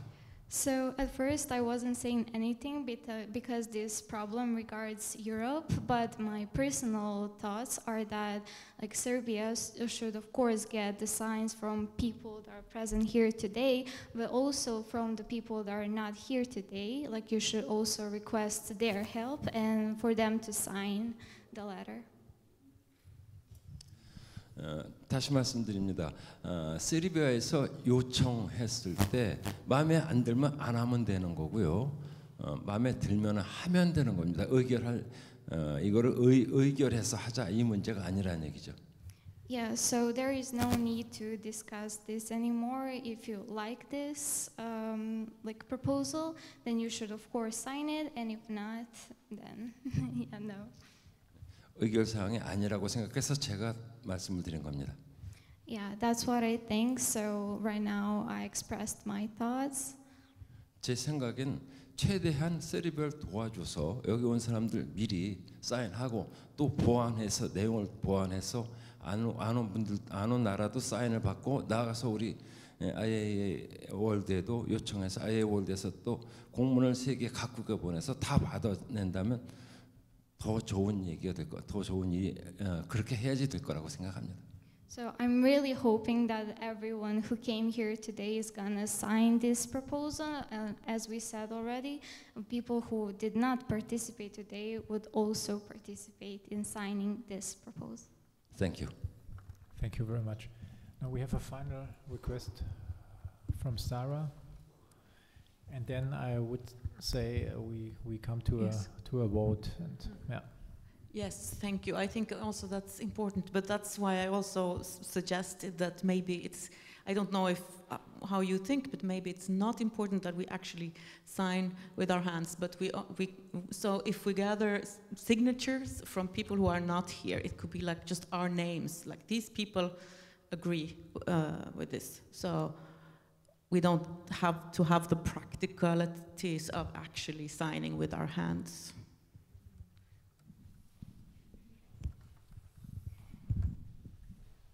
Okay, then I would like to ask if we support the Association of Fine Arts of Serbia in its struggle, and are there and to give them the support with the support letter and with the additions, and yes, are there any objections? Are there any abstentions? Yes. I would like to suggest to sign the document now for all of people we are here, and organizations, associations, and also if you see that it's not working at all, so you can make some kind of voting online and share among all national committees. So we can share with our members, just with the explanation what's happened, and you will get thousands of not signatures perhaps online, but the voting that the huge society and the group of the artists, they are with you.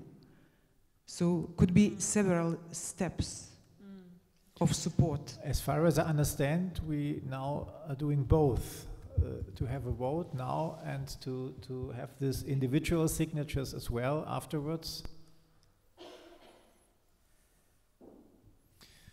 Temo, sorry. Well, could we do it like this, that first of all we decide that yes, IAA Europe supports ULUS on this, and the final wording is left to ULUS and EC of IAA Europe to decide. I hope you trust us on this, and then if you feel that physical signatures are useful, we can do so that we just all write our signatures on one single piece of paper, and then you separately print out the list of people who have their signatures on previous paper, and then you have both. You have the physical signatures, exactly. And then you have the impressive list of people who together today made this decision, and what are the organizations, the member organizations that they represent. Then we'd be able to use the practical good thing now that we are here, and we can now, during the next 15 minutes, sign a piece of paper together. Okay. Thank you, Teemu, for this very good proposal. And yes, I only would like to ask if you agree with the proposal made by Teemu. Are there any objections and abstentions? No, and so we have a decision finally. Thank you very much. Did you say any objections to what? To the proposal made by Teemu finally. To do both. We now have the support from the from the General Assembly. That does mean that the Executive Committee, together with our colleagues from Serbia, will find the final wording. And of course, it is also possible, if it's useful, to sign it individually. Okay, thanks a lot. So it's a 3:45. We are a bit early, but we voted that we are going to support. We can come to an end. And I have to say, first of all, thank you to you all, or we have to say thank you to you all for all your contributions here in Belgrade and for all your contributions digitally. I think it was a quite good and fruitful discussion and General Assembly. Again, a lot of thanks.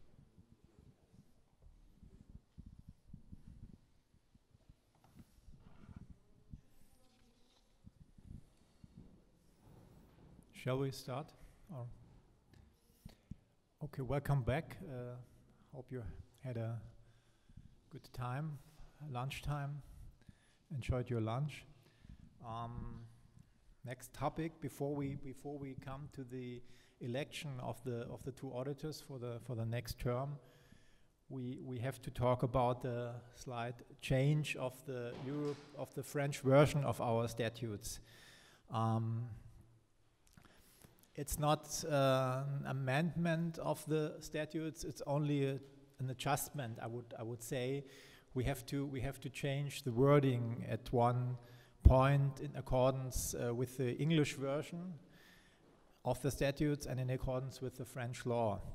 And it has to do with the auditors. In the English version, we are talking about auditors. And that's what we already have, internal auditors.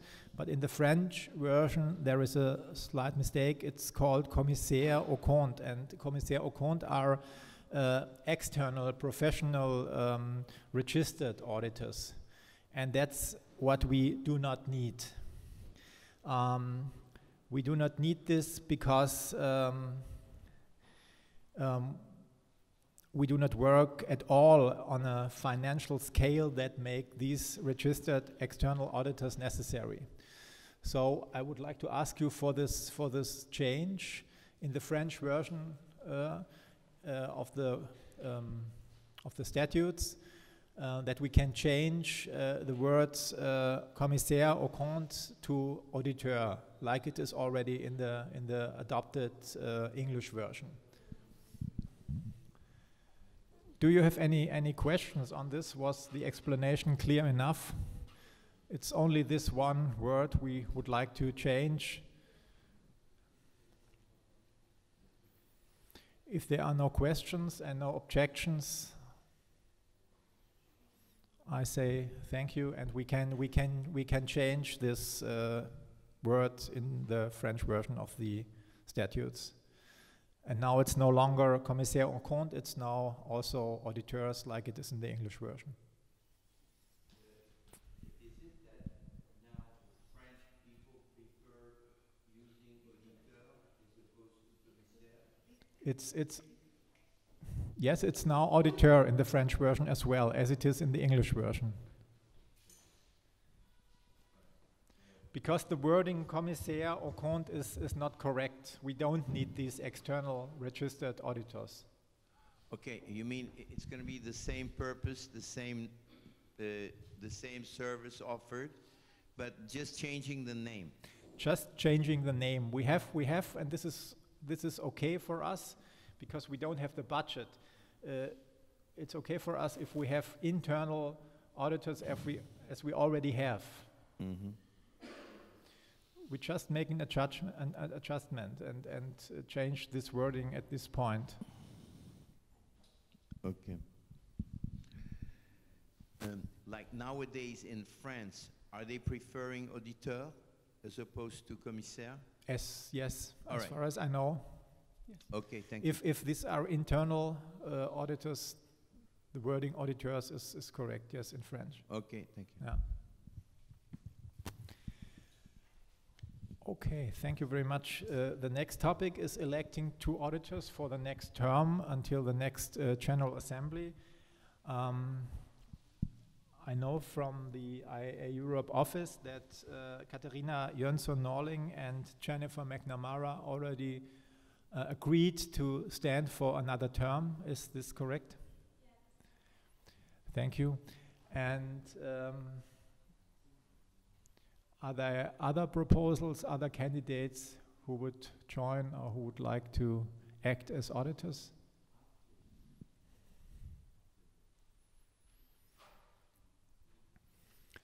So I don't see any other interested parties. So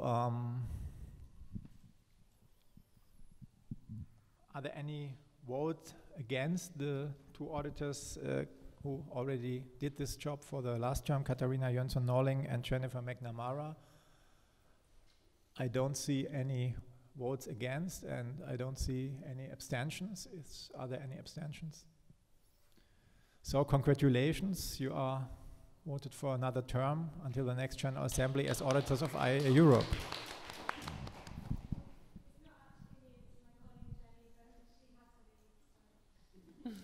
Sorry? It's not, Jennifer is not here, but it's her. Sorry for that. You get the applause anyway. Thank you.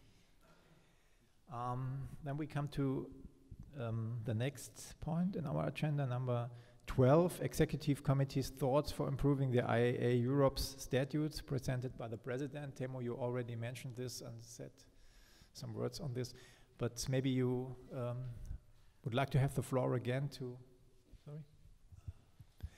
Yeah, Mr. President. 오전 회의를 끝나고 그 식사하는 과정에서 질문을 할 게 하나 있어서 마이크를 잡았습니다. Yeah, so after the meeting in the morning, we came with one question. Keep it.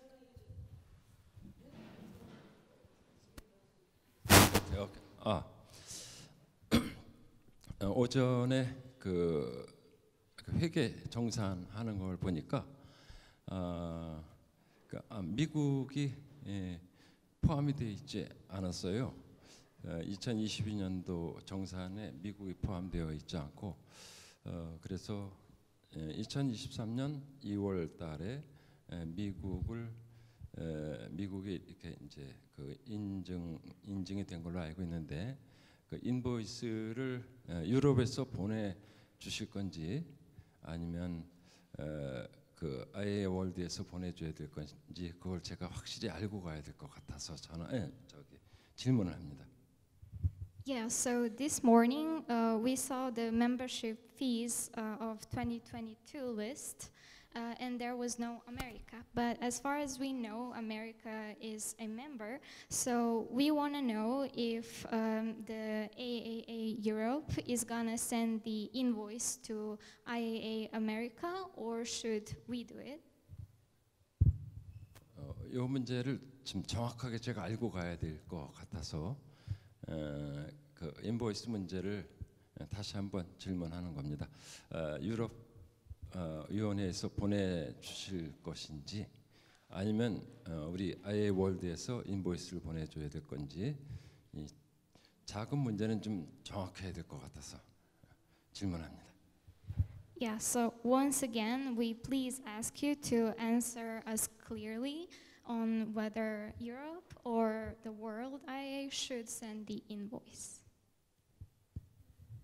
이 문제는 회장님이나 유럽 회장님이나 아니면 바히다 두 분 중에 한 분이 답변을 해주셔야 될 것 같습니다. We would ask the president of IAA Europe or Ms. Vahida to answer this question. I think it's a question to our IAA Europe treasurer. Yes, that's the intention is that in the future, treasurer IAA Europe will send the invoice to IAA USA.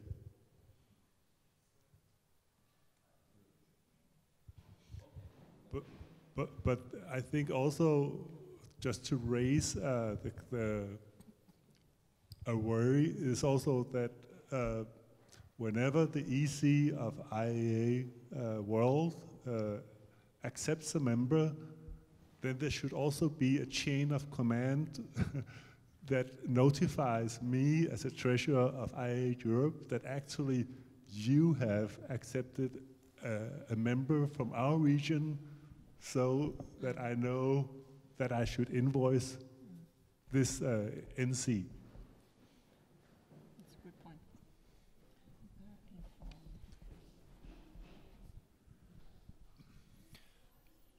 Temo, you would like to add something? But that may also be a question of the regional coordinator for IAA Europe to notify me and the EC of IAA Europe. Thank you.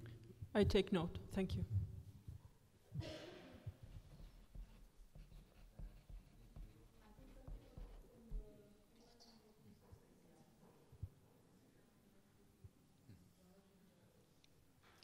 Yes, if I may add,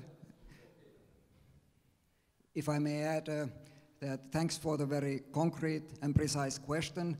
And so our answer is that it's our duty. IAA Europe will send the invoice to our friends in US.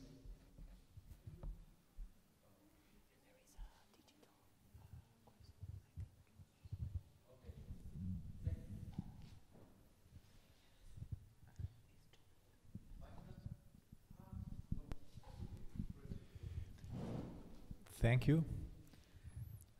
I just want to remind that one of the questions raised on last General IAP Assembly was the question of the regions, and if according to UNESCO the present regionalization is the one we should follow.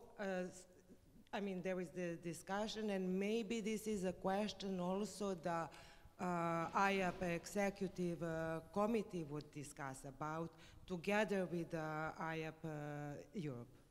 I mean, IAA Europe.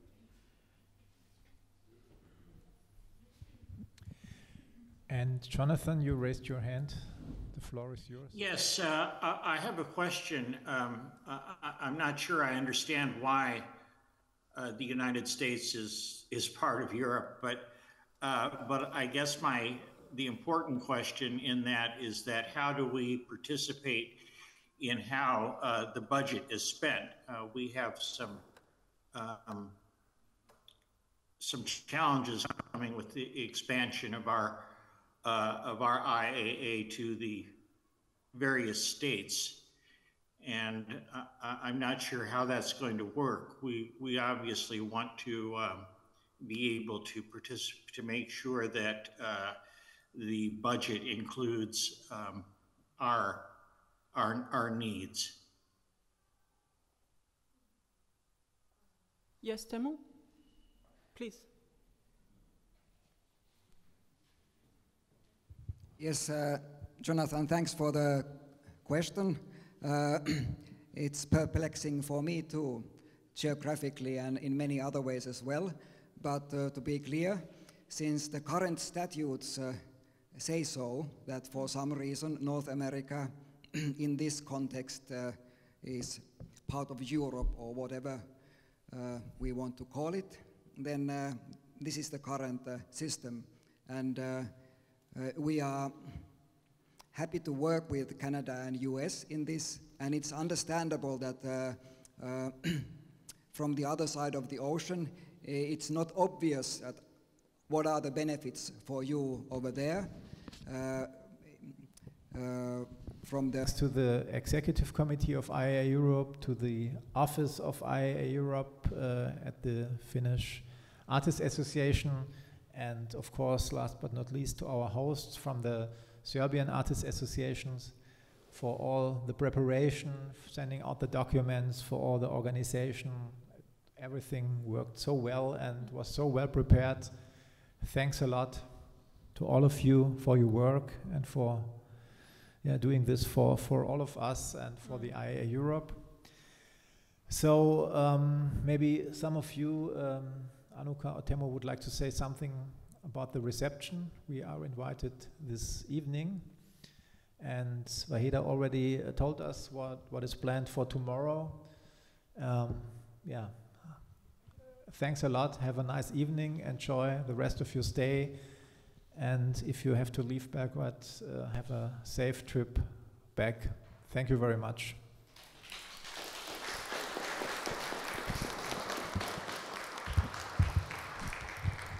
Yes,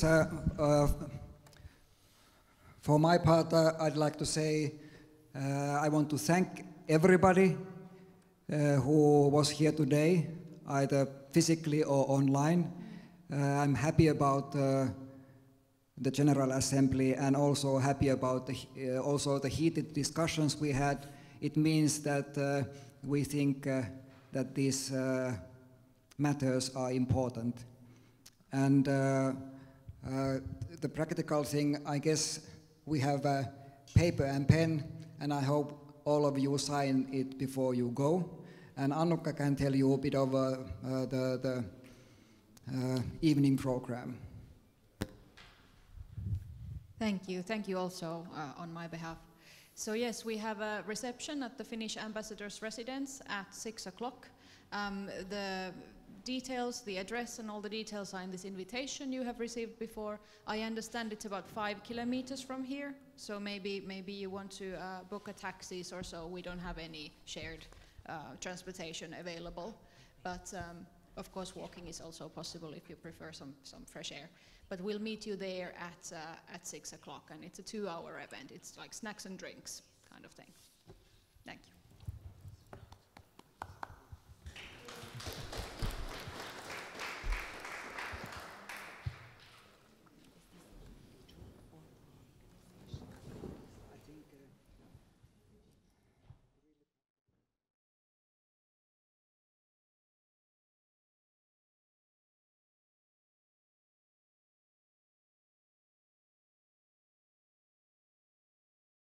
We can.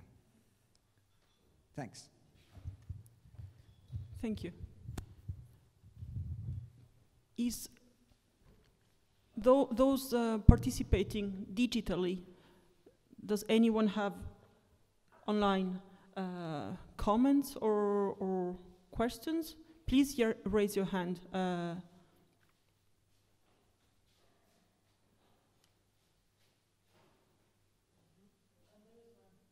Okay.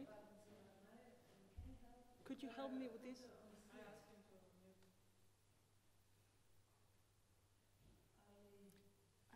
I don't need like this.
Is there a question from the participants online? Please.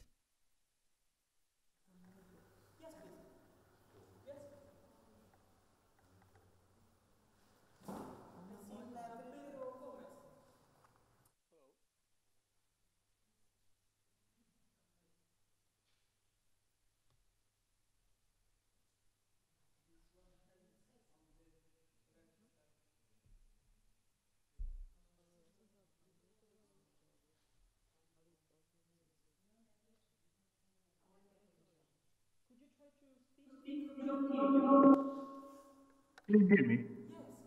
Oh. Yes? Sorry, I cannot hear myself. I'm representing the Portuguese association that it's applying to be a member, and I would like to thank that being accepted, to recommend it to be accepted. That's what I want to say, and we are very, very glad and happy to participate in this organization. We are a new association, and so this is a very big and important step for us. So that's the support of your president and soon to be our president, Timo, was very important to know the organization better. We knew of the existence of the organization. It was our goal, and it's happening. So we are really, really happy, and thank you for the support and being recommended. That's thank you. Thank you.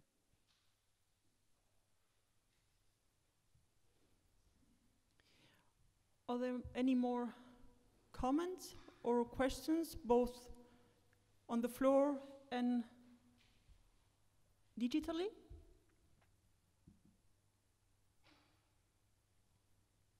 No? Okay, we move on. Next point would be point number 8, and there would be questions on national reports. You did receive the national reports in time. I hope that you had the time to read them. I open the floor to comment these reports or ask questions if you have.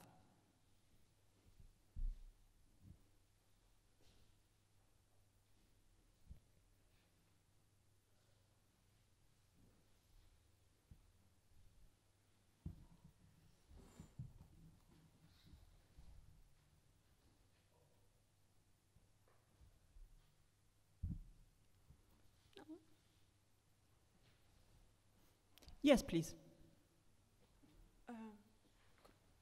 Please.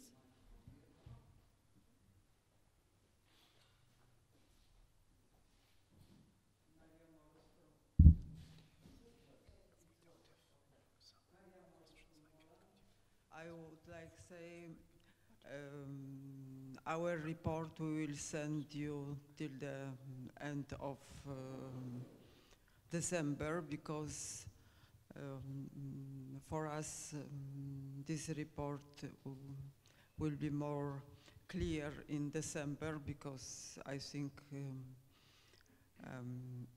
it's of course depend of the country, but we usually close the year like for the fiscal stories, and also about some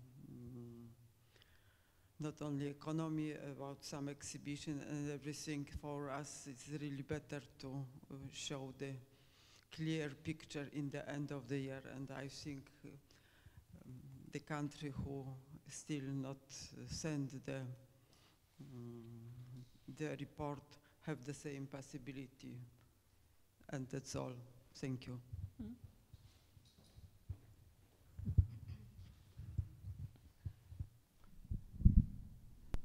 Does anybody want to respond? Yes? Yes? Thank you. I just wanted to congratulate especially Norway. The news of what has been taking place there was genuinely inspiring, and the advocacy work. I don't know whether you've wanted to say a little bit about what you've been doing, because I thought it was quite inspiring to hear the news of the developments that you've been working on for such a long time. But yeah, I just want to say congratulations on a small step, but a big step, I think.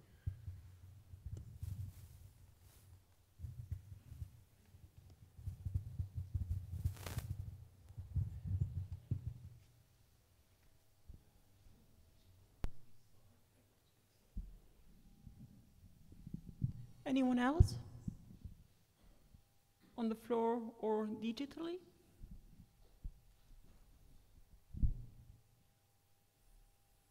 I mean, my microphone, yes, it works. As far as I can see, it's always possible to upload national reports and to do updates and to get back to the national committees and to ask questions. It's always a good tool to get in contact with each other and to read national reports. It's not only in advance to the General Assembly. That's, I think, the important point. So it's always good to hear what other national committees are doing in case you are not already in contact with them. And yeah, it's always possible to make uploads and to make updates.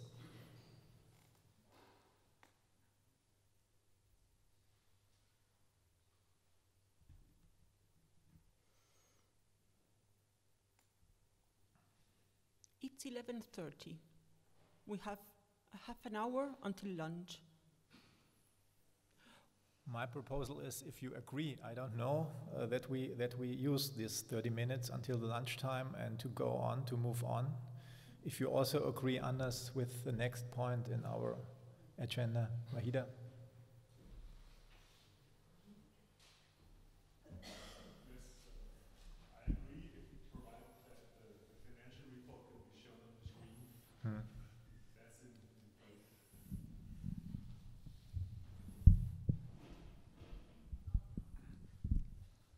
Just a suggestion. We wanted to use the break to inform the people about the guided tour tomorrow. So not to leave it for the end when everybody is... so is this a good moment? Yes, please, yes. Okay, may I share the screen? Because there is also some changes. Okay, just a second.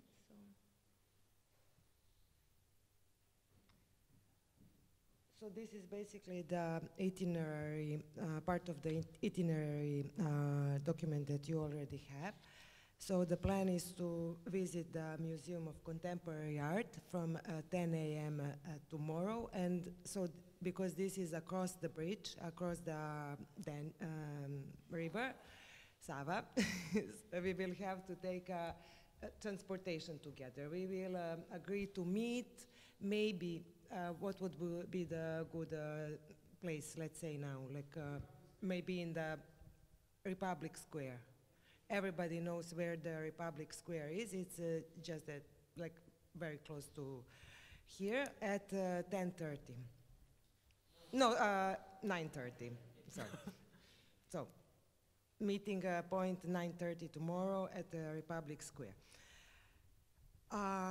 Unfortunately, we will not have this visit to Magazine, which is an interesting place because it's the headquarters of the Independent Art Scene Association because of some technical issues, but we will have then more time to visit Museum of Contemporary Art because it's very big and we were actually worried about that the whole agenda is too big for all these things that we planned.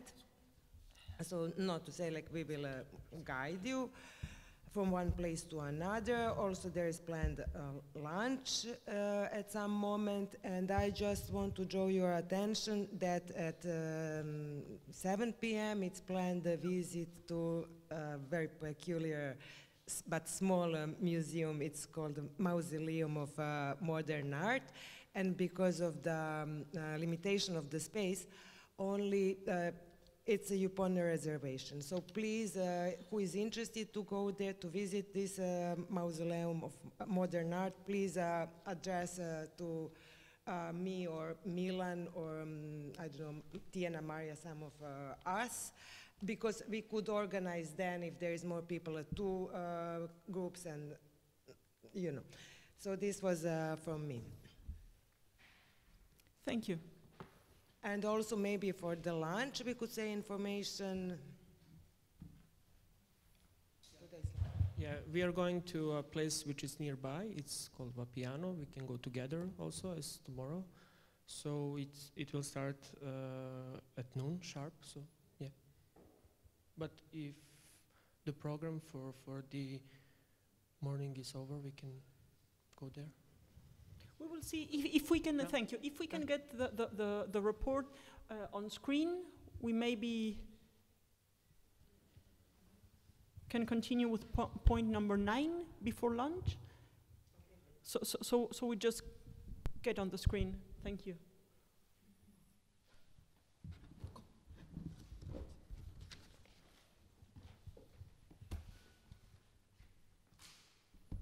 I will be standing. Okay. Yes. I will continue now. Thank you. Thank you. Okay. I don't know whether I can ask somebody to scroll down the document. 영상으로 이렇게 준비해 왔으면 했습니다. 근데 이 회의가 있다는 얘기를 제가 너무 짧게 들어가지고 다 준비를 못했고 오늘 저기 페이퍼 그러니까 홍보지를 몇 개 갖고 왔고요. 필요한 위원님들은 저한테 요구를 해주시면 드리겠습니다.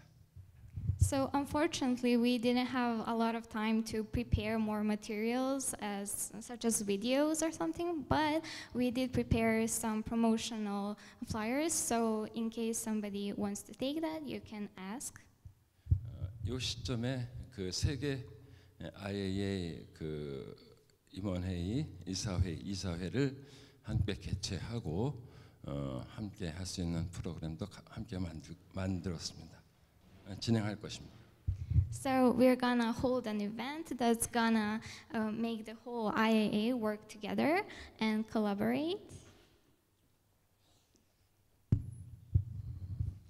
오늘 유럽 IAA 유럽 회의를 매우 존중합니다.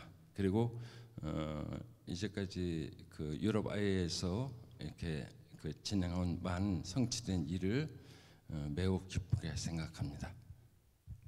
So I'm really happy with everything that IAA Europe has done until now, and I deeply respect this organization.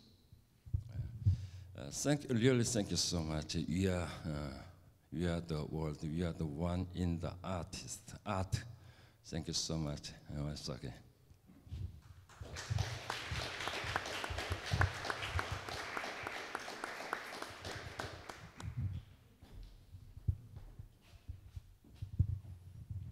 Thank you.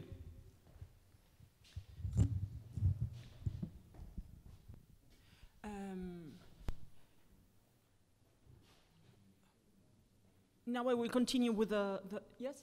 Yes?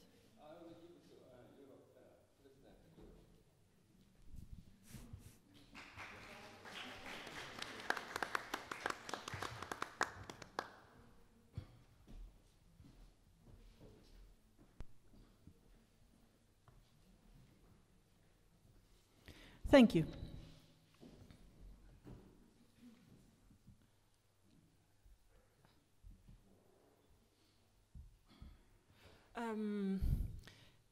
As I said, the General Assembly was in February in Istanbul, and the minutes of that assembly was as a transcription, so it's a very, very long document.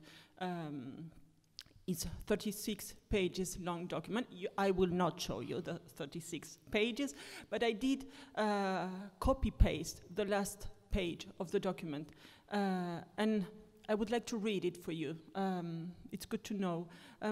These are the plans that we had in February in Istanbul.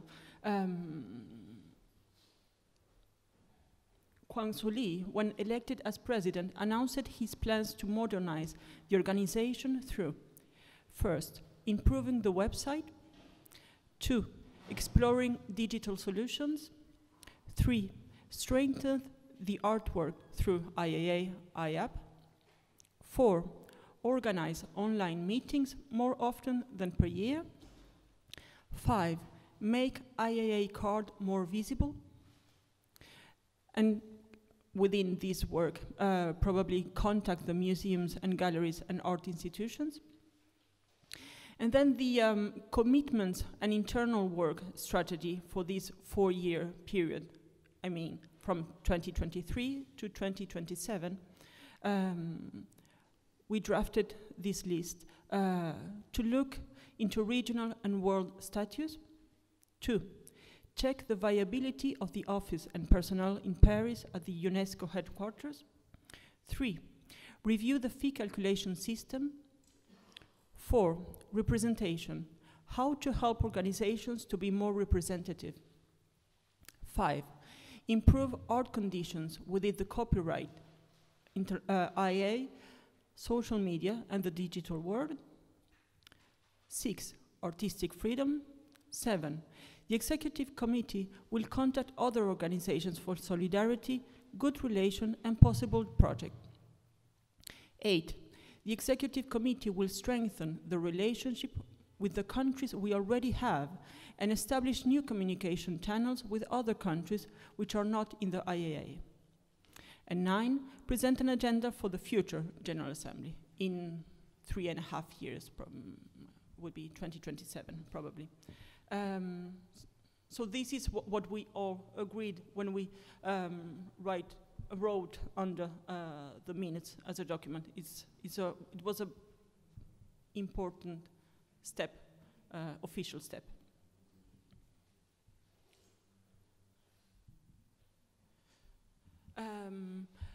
And then I would like to report as my role of as a coordinator of the region of Europe.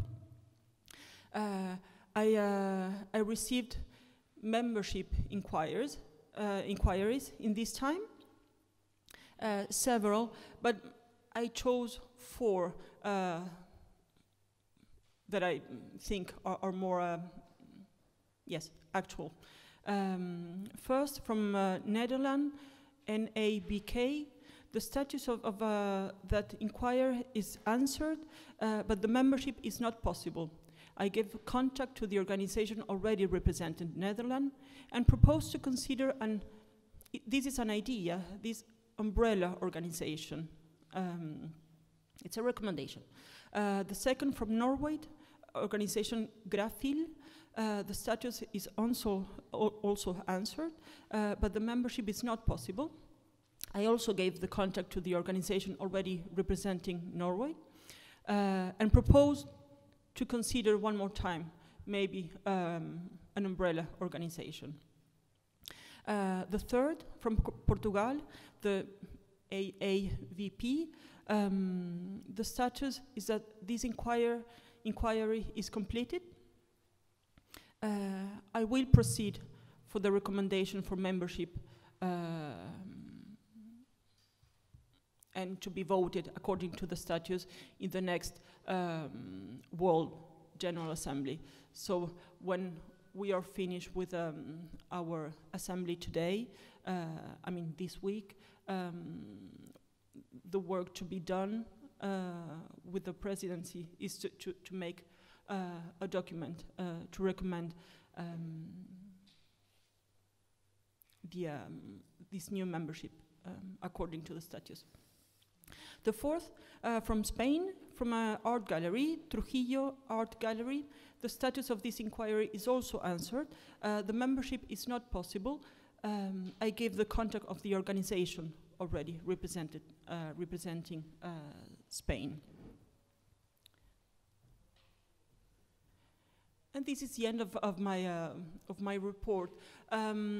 I did speak during the coffee break with Bedri Bayram, and he told me that you have. Would you like to tell us? Yes. Just a brief statement. The countries that didn't come from Europe to Istanbul, I brought few World Art Day books for the delegations that didn't receive this book. So there's a few copies on the table, as well as a book explaining also the artistic, political, and the political situation in Turkey, which is in English. So you are free to take those on the table. Thank you. Thank you.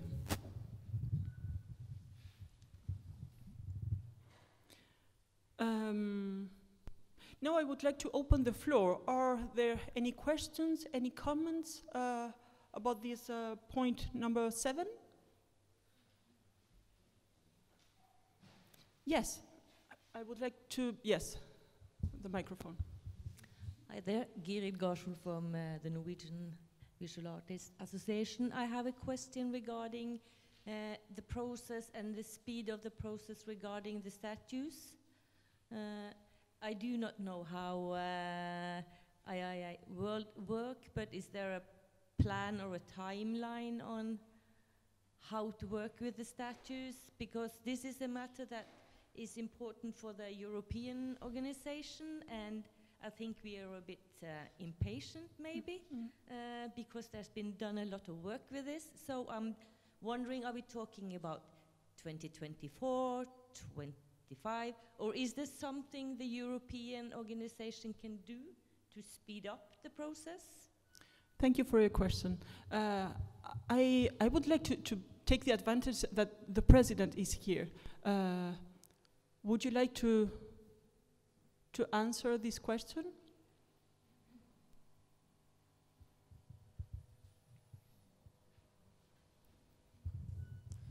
So,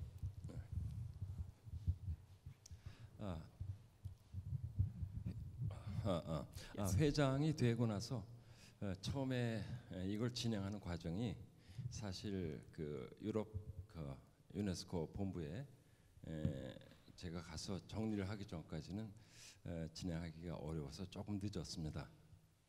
So because I had to go and talk with the UNESCO after I became the president, like it took a bit longer time to organize everything.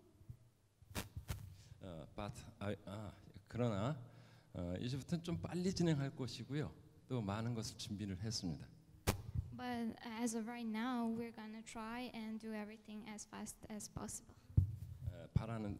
제가 원하는 거는 언제든지 커뮤니케이션을 좀 주시면 빨리빨리 응하겠습니다. So if you want, you can contact us so that we can organize everything really fast.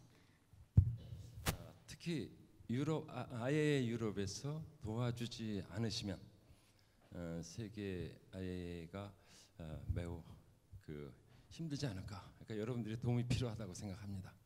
IAA 유럽이 필요하다고 생각합니다.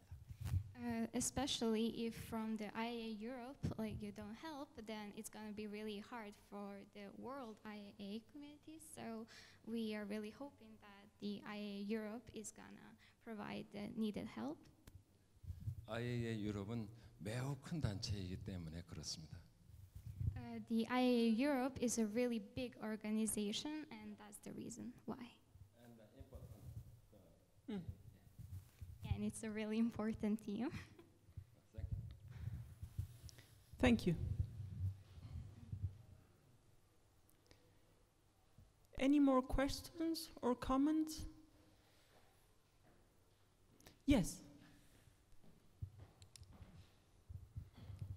Yes, I just want to say that we are really looking forward to collaboration with the World Organization and IAA Europe, and the Executive Committee has great respect for the World Organization and for the President as well.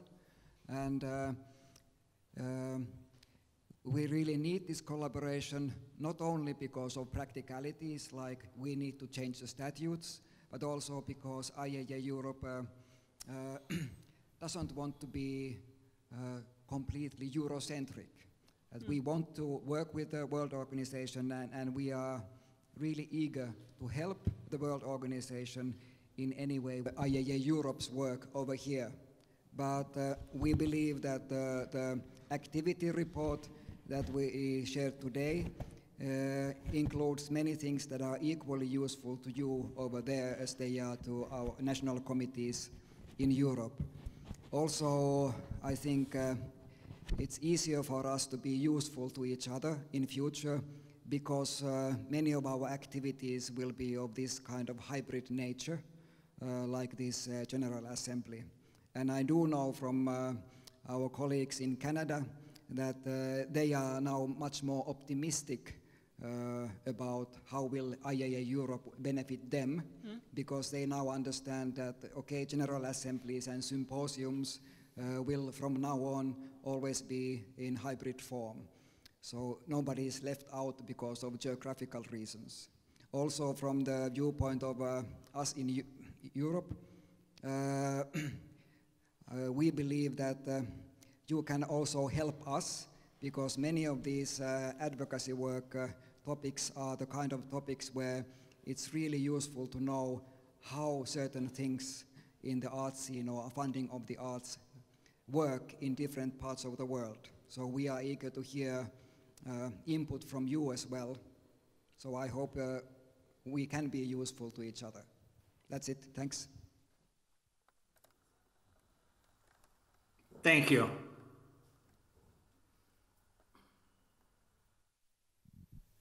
Are there more questions and remarks concerning this topic? Anders. The question was also how is the budget spent?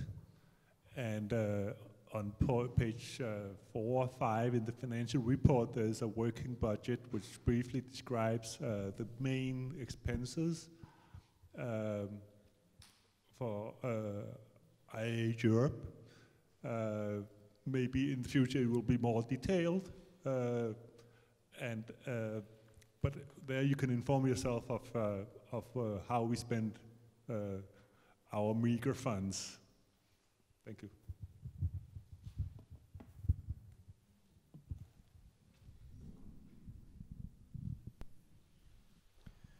So thank you. Let's move on to the next topic, Executive Committee's thoughts for improving the IAA Europe statutes presented by the President. You already talked about this morning, Teemu.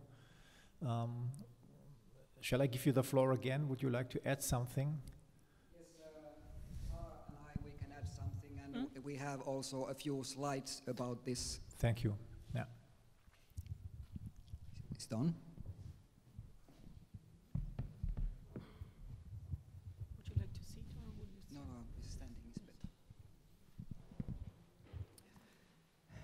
Yes, I think the main point I tried to explain in the morning already, that since we think that our statutes in IAA Europe need to be changed, improved, we need to be in touch with the World Organization, because we can't, we are not autonomous in the sense that we would just change our own statutes if there'd be significant differences between the World Organization statutes and European statutes.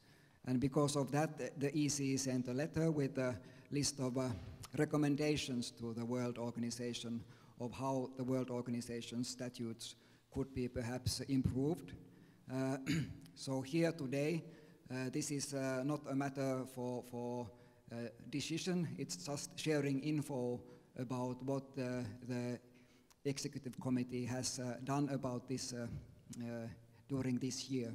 So we looked at the statutes of the World Organization and our own statutes and made a list of recommendations, what kind of improvements we believe would be really good.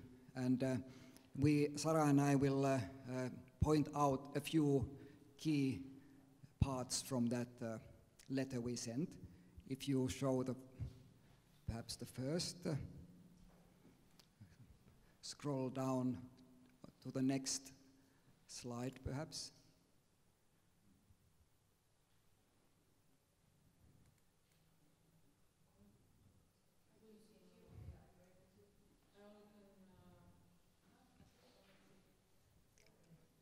Yeah, so really crucial key point is the question of who can be a member or what kind of organization.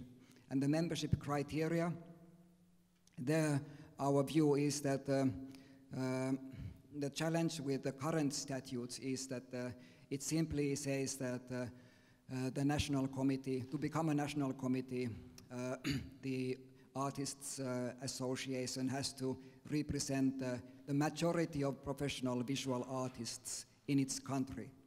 And this is a problem, since if you take this literally, only some of the current members fulfill this only criteria mentioned in the statutes. And because of that, we hope that something like we proposed could be the new formulation, where the idea is that, okay, the best option is if a member organization actually does have as artist members the majority of professional artists in that country.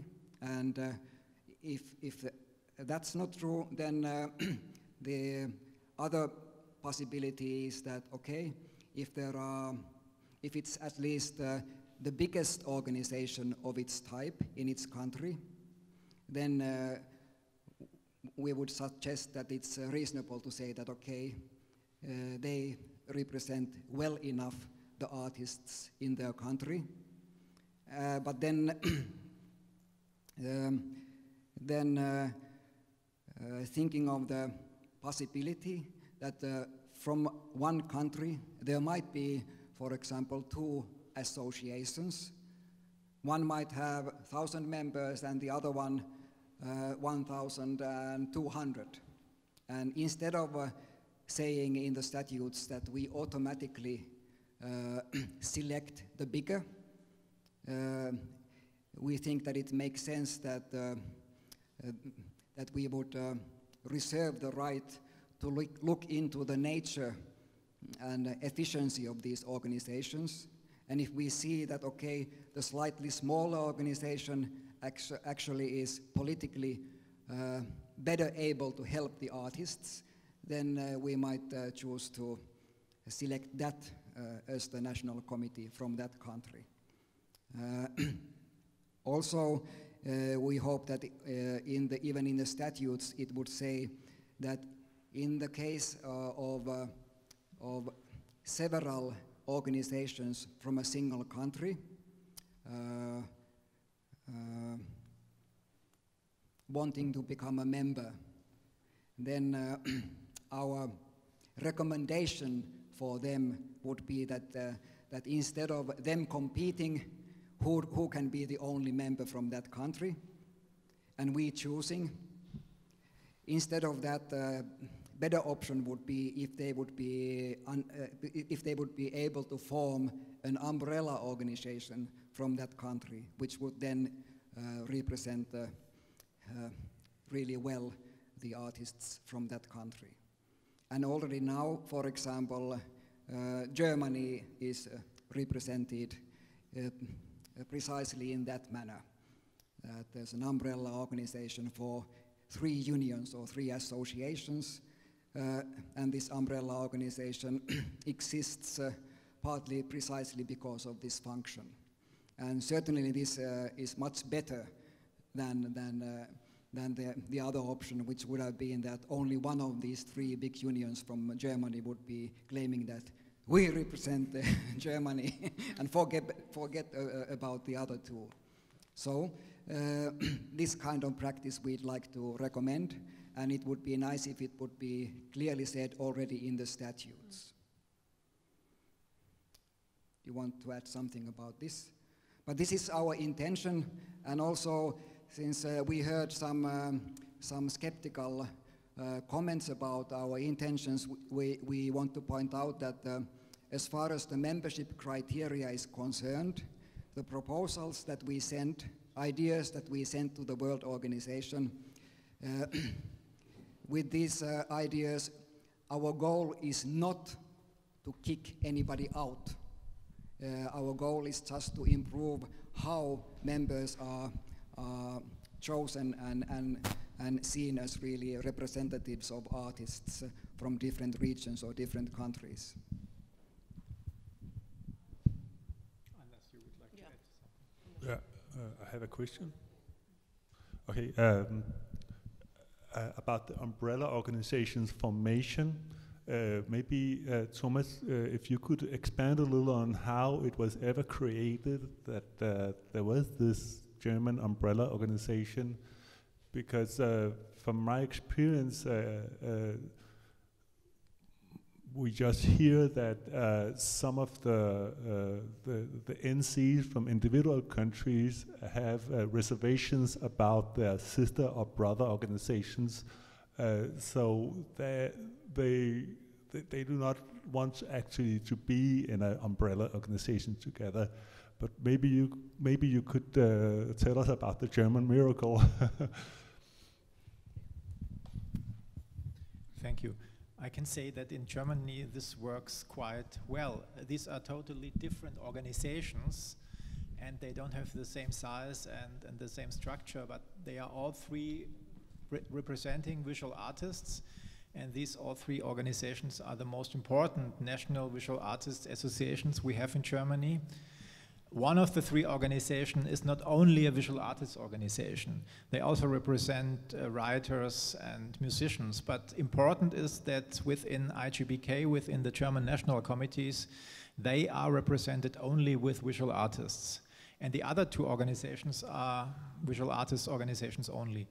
And yes, it works quite well. That's what I can say. Maybe it was not always like this in the past, but nowadays it works quite well, and they are all three equally represented in our General Assembly as well as in our Executive Committee. And so IGBK is both. First of all, it's the umbrella and as the National Committee of International Association of Art. But of course, it's also an important tool for the exchange between these three organizations, and it makes us stronger on the national level, but of course, first of all, on the international level, because we are more or less focused on the international level, on the European level. We have this exchange with other national committees and with other international and European organizations, and our member organizations are more focused on the national level.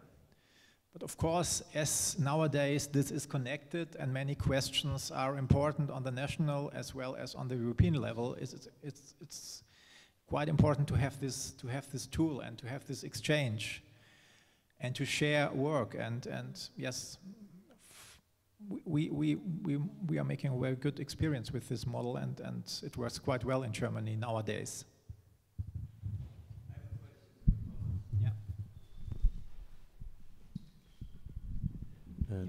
Dear Thomas, I will ask practical questions, like, forgive me for being maybe repetitive, but for instance, those three organizations that become the IGBK, they have different names and they have united under this new name? Does it work like this? And also the executive board comes from each of them, like 2 from here, 3 from there? 3, how does it work? 3 from each organizations. But it's important to say that these 3 organizations are totally independent organizations. Of course, they have different names and they are totally independent, and they're all registered themselves. So it's not. We have 4 organizations. We have these 3 member organizations, and we have the umbrella. All 4 organizations are totally independent. Is the umbrella also registered legally in Germany as another association? Yeah, absolutely. They all got their own funding, and they are all registered in Germany legally. Yeah. So member artists, do they pay the 3 organizations or the IGBK? The individual artists pay their membership fee to their organization. And there is also a membership fee within IGBK, which comes not from the individual artists, but from the organizations. Okay, so they give a part of that to IGBK? Yes, yes. From A their budget. small part, but most of our budget comes from public funding. It's not so much, but most of our budget is from public funding. But also, of course, from the membership fee of these 3 independent organizations. I think that handling it maybe this way can become synergetic. Exactly, yeah. Yeah, so it's a good example. That's what I wanted to say, yeah. Yeah. Yes, I know. Shall we? Maybe I just wanted to comment a little bit, because of course in different countries you can do in different ways. And I'm from Sweden. We are the Swedish Artists Organization, but we do have like an IAA Swedish committee. That is like a separate committee, even though it's not a separate organization. So I think in Germany it's a much more like the structure has been like this for a long time, and you have these different organizations. But so in other countries, if you have several organizations wanting to be a member, it doesn't have to be a major apparatus. It could be like the way we do in Sweden. We have just like the Swedish AII committee, where we talk about the international questions within that committee. So it doesn't have to be a registered organization like that. But I have to say our structures are not very bureaucratic. It's yeah.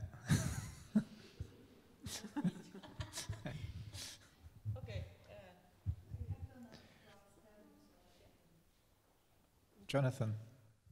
Yes, Thomas, one question for you. Do all of the members of all these participating organizations qualify to receive an IAA identification card? Yes, they do, because they are all professional visual artists. Excellent. Okay. Yeah, that's very interesting to us, because obviously it's an important strategy for enlarging our membership in the States, because we're just starting to do that. And I actually look forward to chatting with you in person sometime. I'm in Görlitz, and I would like to meet you in Berlin sometime. As yeah, you are very welcome. Please, yeah. I'm looking forward to this exchange. Thank you. Okay, thank you.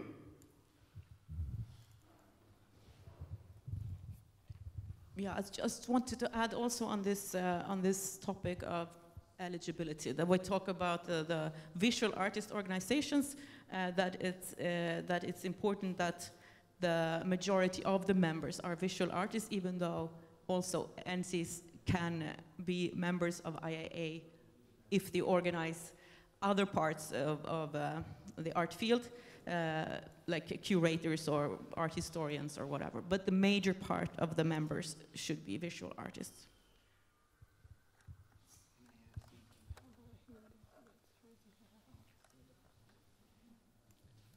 Would you like this one instead?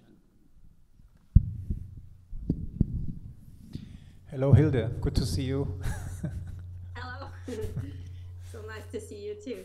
I would just like to add that in Norway we have almost the same organization method as in Germany, although we are 20 sub-organizations from NBK. That's our main umbrella. But there are some that are not within our umbrella, like the photographers. We have tried to get them on board many times, but they have unfortunately not wanted to join. But we are actually 20 in Norway within our sub-organization. And it works very much the same way as in Germany. And I think also in Sweden, it's a very similar system for you, right? So I just want to add that there are many that do that. Thank you. Do you do that? Yeah, well, in Sweden we have only individual members in the organization. So the photographers, illustrators, and others, they have their own organizations, and they are not members of the IAA.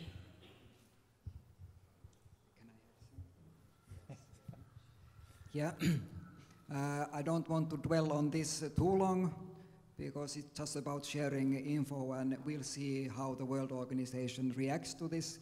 But I want to clarify that one really important reason why we are making these proposals is the question of how convincing we appear as organizations, and especially how convincing and believable IAA Europe and the world appears, because at the moment we are a bit on shaky ground. That if we go to meet a Minister of Culture or members of European Parliament and we explain who we are and who do we represent, there's always the risk that they have done their homework and they say that, well, according to your statutes, membership criteria is that each national committee must represent the majority of professional visual artists from its country.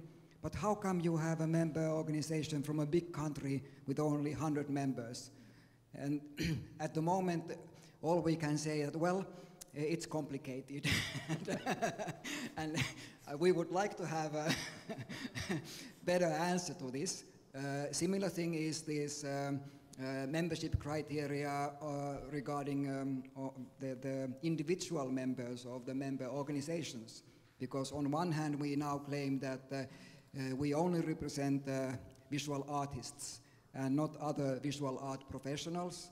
And yet, one of our biggest members is AN, who has many other kind of art professionals as members, which is good, but it's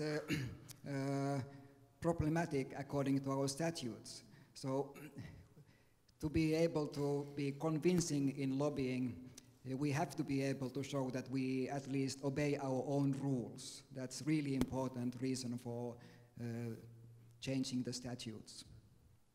That's what I wanted to add. Thank you. Thank you.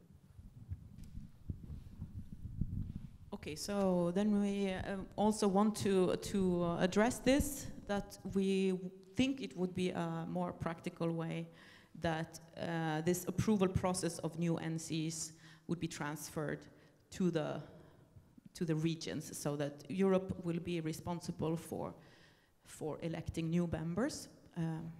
So that's what part of our proposal. Maybe you do this. The next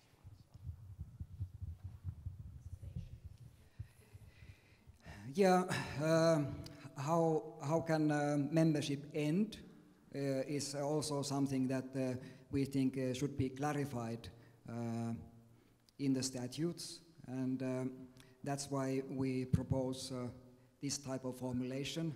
First of all, it should be obvious that if a member organization fails to pay its membership fee, then we should be able to terminate the membership.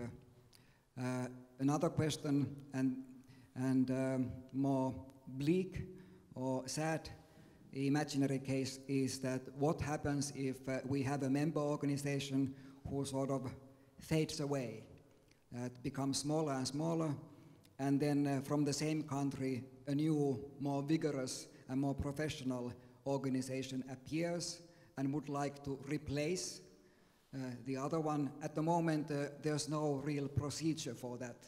It's more like first come, first serve basis, that whoever was there is there till eternity.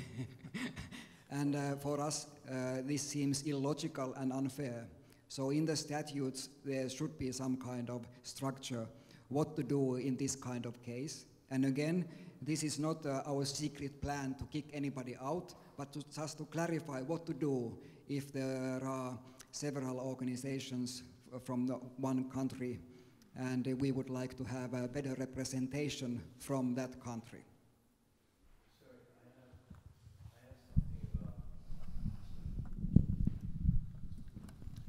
I'm reading here what's on the screen. The first paragraph and the second paragraph. I'm not going to read them, you see them. So I think that worded like this, it's impossible to accept something like this. The reason is, then there is IAA Europe that says one country X says one country is late by 2 days, and IAA Europe has the right to terminate a national committee's membership effective immediately after a decision is taken. This is extremely drastic and unseen in the culture of IAA ever. Now the second paragraph says, but IAA Europe has the right to wait flexibly for a committee who is temporarily struggling but shows initiative to remain a member. That is very subjective. That's so worded like this. If for one, it's against democracy, against, I wouldn't call it human rights, but institutional rights, that you cannot say to one institution, I terminate you right away and you are not anymore a member because you are 5 days late. And to the other one you say, well, I think you are struggling to pay and we will wait for you because we love you. It's not possible. So the worded like this, it's impossible to accept it.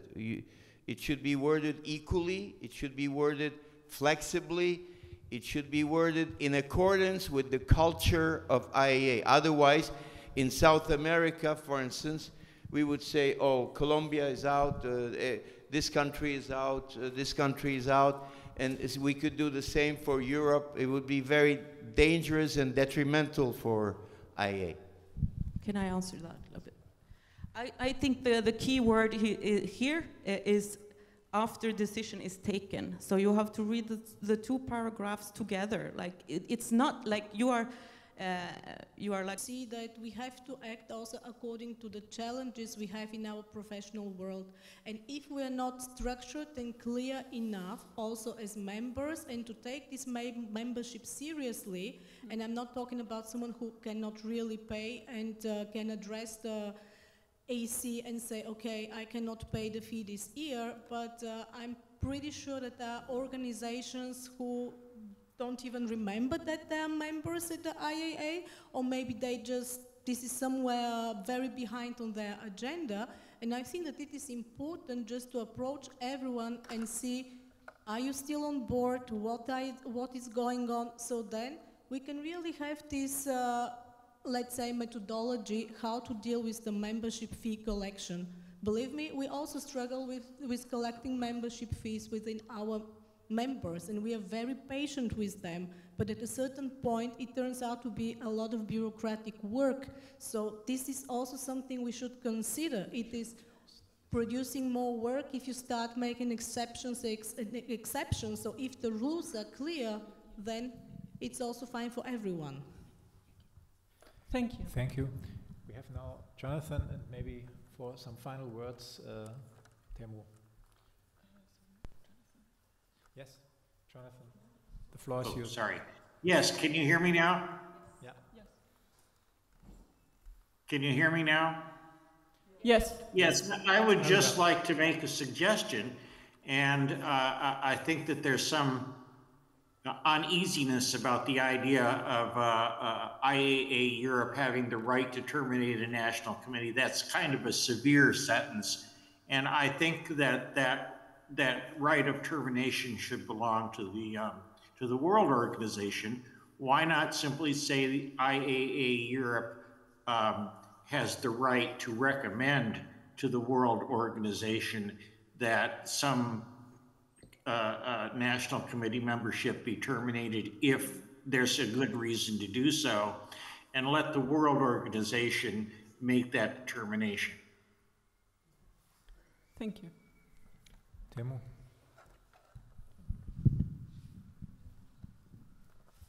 Yes, thank you.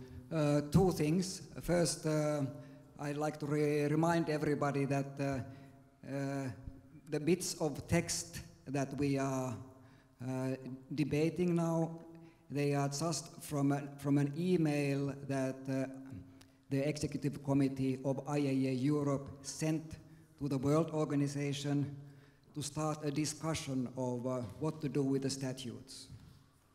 So it's not like we'd send things carved in stone and demand the World Organization to sign them.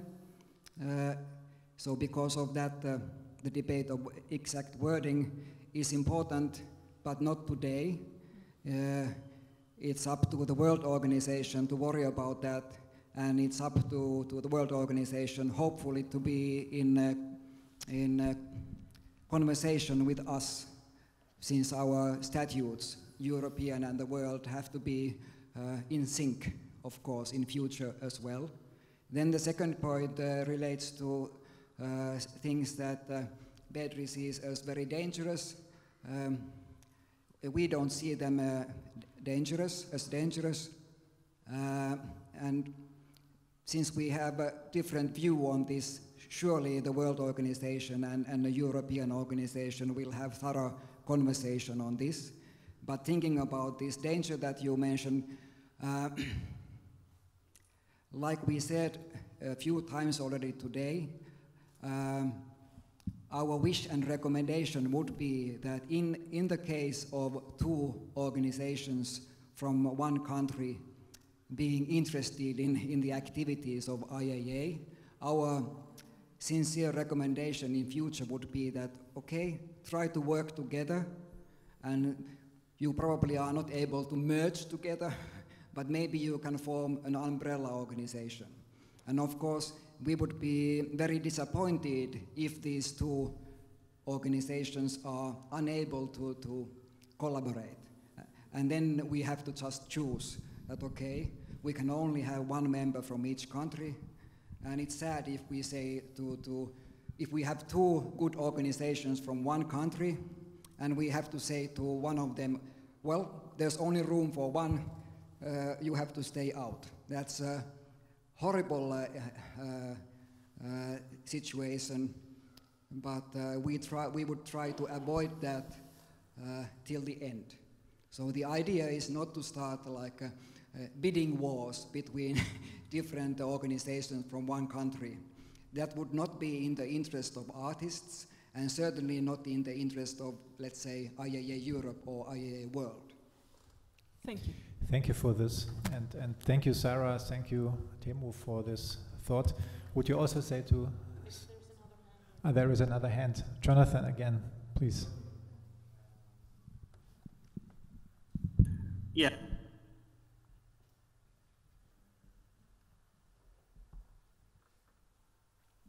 We can't hear you. Oh, I'm sorry. Can you hear me now? Yes. Yes. Yes, I think what was just said is eminently reasonable. None of it is stated in this paragraph. I think it's obvious. I think it's very important to be able to have those kinds of discussions with organizations in individual countries and make those kinds of determinations.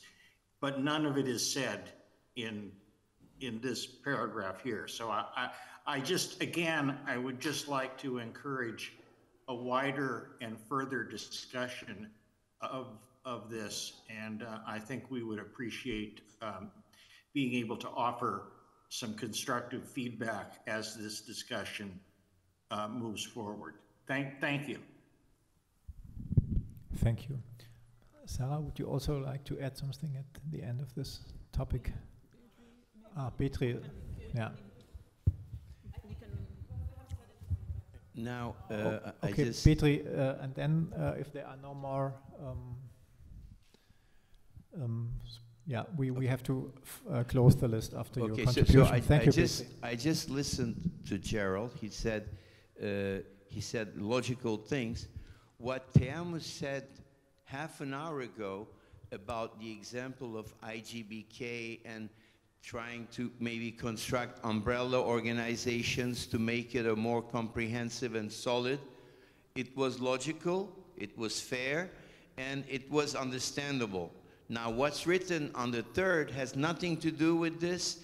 It says, you don't need an umbrella, I'll take you out, you in. So it doesn't fit at all what we talked half an hour ago. And what we need is maximum Portugal applied. If Portugal 2 or 3 organizations applied, and if they all seem strong and serious, you can say either I choose the largest, as you have a tendency here to talk about, or you say we suggest you come together in an umbrella organization. But anyway, this third one, forgive me the term, but it's unseen in the culture of art and IAA. It sounds, I don't want to use the word, but find me another word that is close. It sounds fascistic. You cannot say, I kill you, I replace you with this. It doesn't exist in the organization of world culture of IAA since it was born in some 75 years ago. It doesn't exist. Thank you. I think it's time to finish this debate and move on. It has been, I will take this moment to resume a little bit what we heard so far. This text is the beginning of a dialogue. It's not finished wording. So the most important part is further work with the World the World Executive Committee, and the dialogue has to continue. Let's move on. Thank you, Sarah. Thank you, Temo, for your work.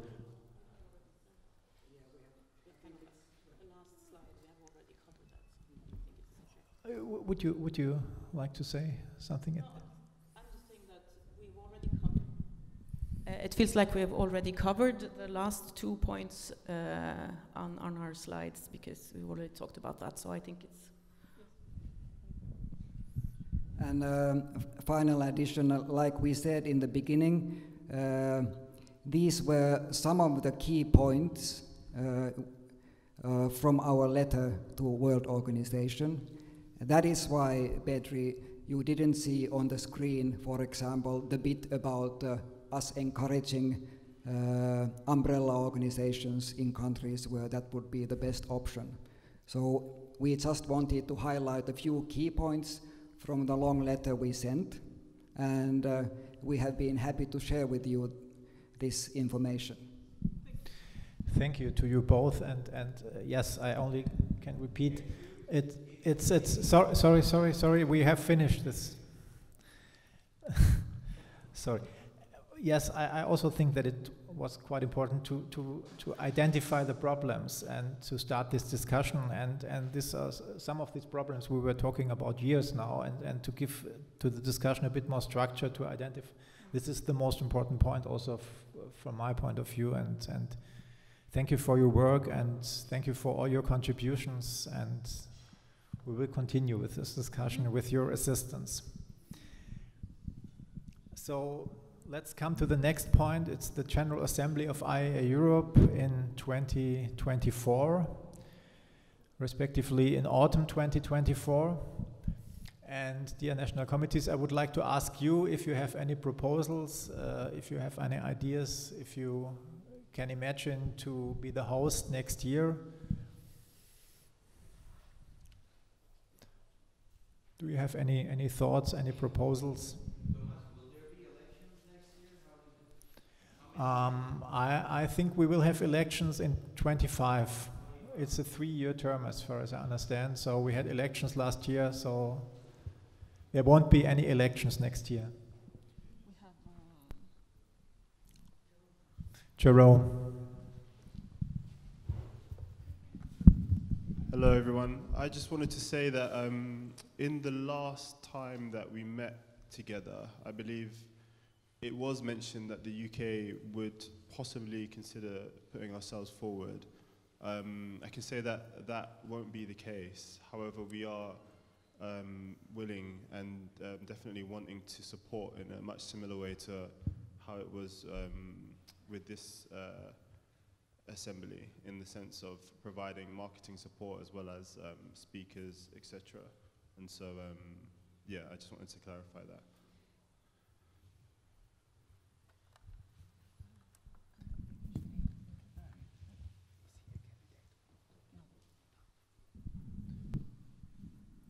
Okay. In this case, I would like to give the floor Temu.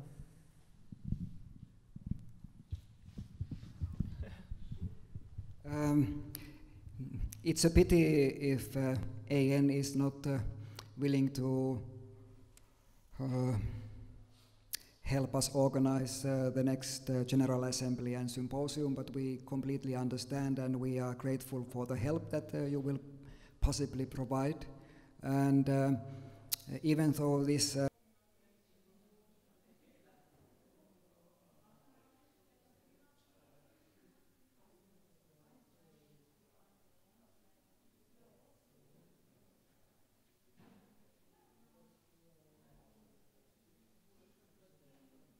Thank you.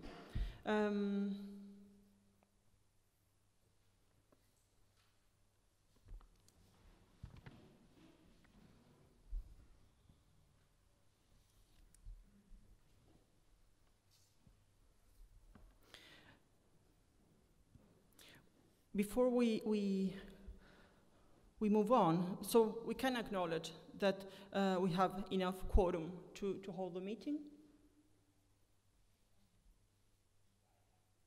Hmm?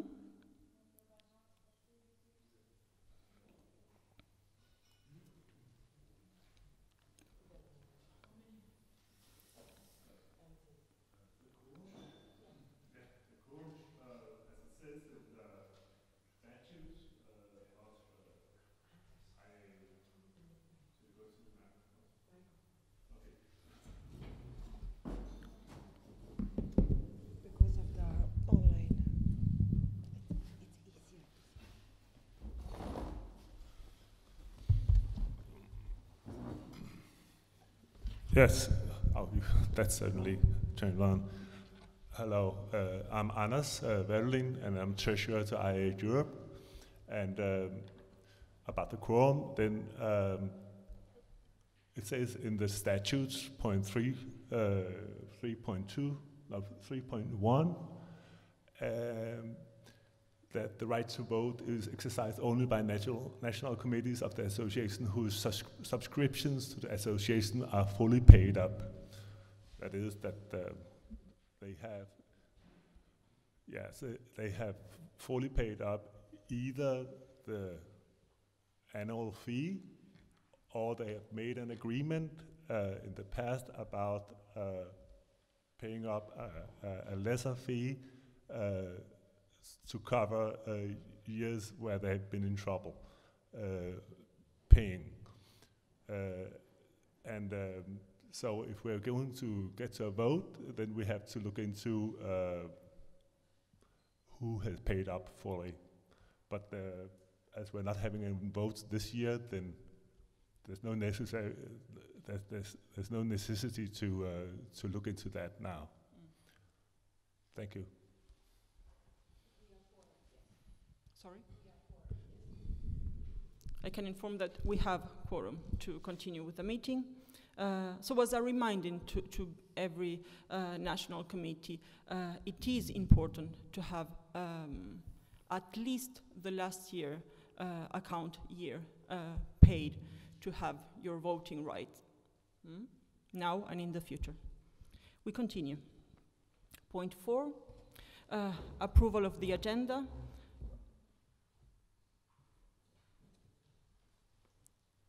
As attachments 1 and 2.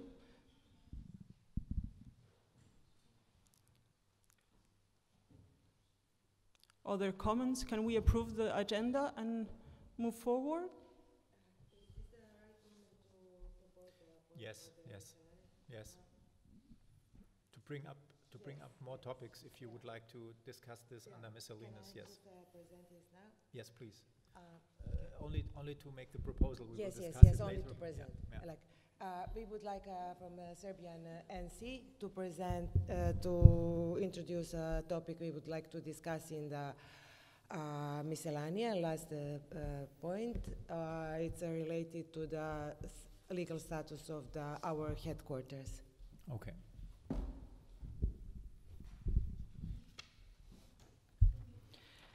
Further in the point 15, we will address also a request from the National Committee of Greece as an appeal of aesthetic education and artistic education in Greece, so further on in the day. Point 5, and now it's about approval of the minutes of the General Assembly in Helsinki in September 2022, and this is the attachment number 3.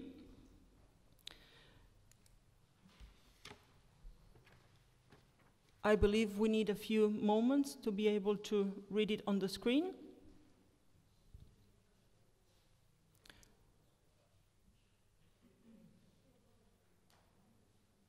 So should it be shown?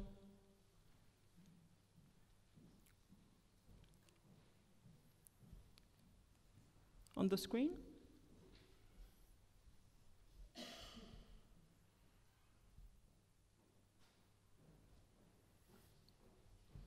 Do we have the minutes for Helsinki? Thank you.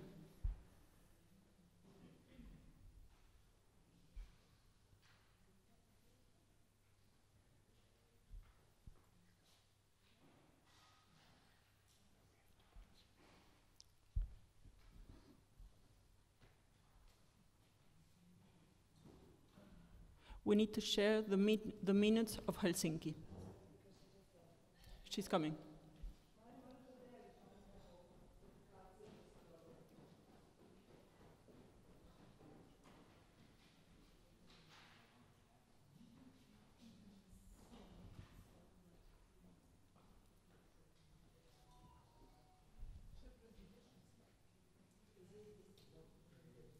No.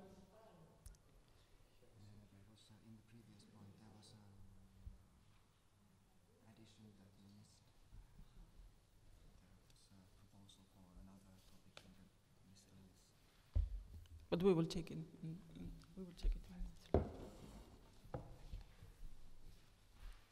Thank you. We need the minutes from Helsinki.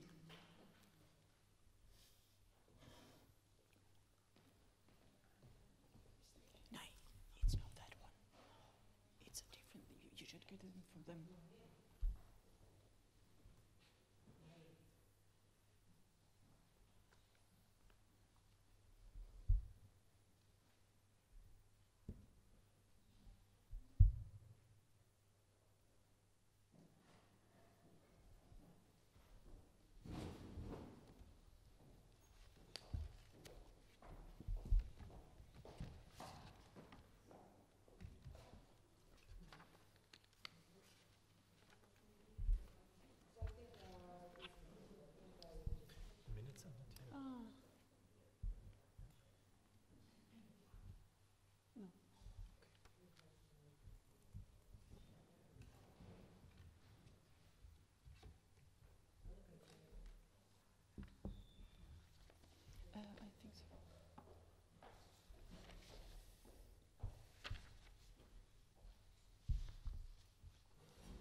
It's this document.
What do you think? Could you read it? Yes? Can the meeting approve the minutes of the General Assembly in Helsinki? Yes? Thank you.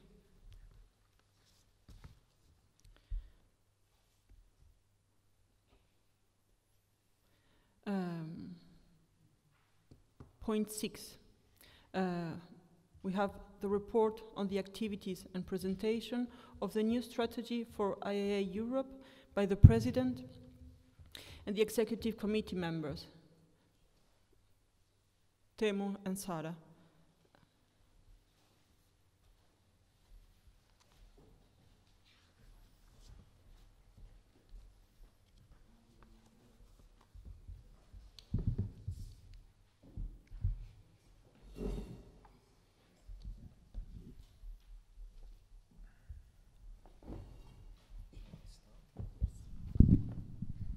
Yes, thank you.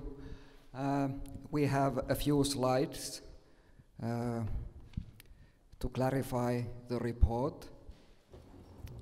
The first slide is simply the list of main things that we have been doing. Number one on the list is that the Executive Committee has written a new strategy for IAA Europe. And the strategy has been on the website of IAA Europe for quite a while already. Then we have, number two is that we have worked on the statutes of IAA Europe. Number three is that we have reacted to the AI Act that EU is preparing or implementing almost already. And we have intensified collaboration with Culture Action Europe, which most of you probably know as a lobbying force or lobbying organization. And we are preparing to apply for funding from EU or other suitable sources. And number 6 is that we are collaborating with IGBK, with online workshops and IAA talks. And it's good to remember that especially exhibition remuneration remains one of the top topics on our agenda. And we have been busy with that on, let's say, grassroots level, trying to help the national committees in their own struggles with improving the remuneration systems in their country, or in their struggles to create a remuneration system in their country. And equally important is the last point, that on almost daily basis we need to think of IAA Europe as a kind of information hub that shares information for national committees and also for decision makers and the general public. And partly because of this aspect, we have a new website for IAA Europe, which we hope will improve our ability to share and distribute information. Now I will, or we will say a few things about each of these 8 topics, one by one. Should you continue, or would you continue, Sara? Yes. Yes, so the first on the list is this new strategy. Shall we look at the new strategy, or shall I just take the short points, you think? Yes, we think, of course, IAA as a whole and IAA Europe already had a strategy, but we have been working on really trying to specify the most important issues to work with. So number 1 on the list is providing equal rights. And of course, in the whole strategy that you can find, you see more elaborate descriptions of what we mean by that and how we work with that. So of course, number 2, you see strengthening working conditions and fair payment for artistic practices. Number 3 is creating public access to the visual arts in Europe. And number 4, ensuring aesthetic competence for all. And number 5 is showing solidarity with artists at risk and in exile. So I think if I go into the whole strategy, it will take too long time, unless you want me to. Do you think maybe we could, or if there are any questions, if you want me to elaborate on one, on how we're going to work on either of these? We have time, okay. Because I think, of course, all of these topics are all intertwined, and it is about like strengthening the idea within the organization that it's really important that we work with this advocacy work to try to improve artists' rights all across the field, and so. Are there any questions? Do you want me to elaborate on any of the points? Okay, then I hand it over to you. Hey. Yes, if you want to comment or have questions, you have the right to that. But since the strategy has been available online, so you can check the details of it later, and it's there already, so there's no need to make any decisions about this. We are just announcing what the new strategy is, and we sincerely hope that you are happy with it. We are happy with it in the executive committee, and I'd like especially to thank Jerome and Hilde, who were especially active in writing the strategy. Thank you. Then number 2, we have worked on the statutes of IAA Europe, which is a complicated process. First of all, we in the executive committee think that the current statutes could be significantly improved. But then, since the statutes of IAA Europe have to be in harmony with the statutes of IAA World, we can't really independently make any significant changes to our European statutes. So what we have done by the executive committee is that we wrote a list of improvements that we sent to the executive committee of the World Organization, kindly proposing that we hope that the World Organization would be happy to make some changes to their statutes, after which we could also make similar changes to our own statutes. And this letter with new ideas for the statutes was sent some months ago, and we hope that the World Organization at some point looks into its own statutes and hopefully sees similar needs for improvement as we have seen.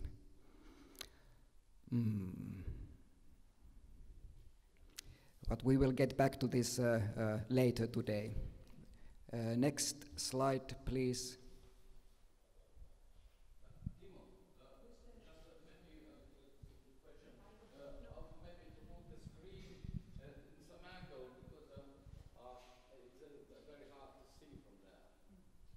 Could you move to the first row?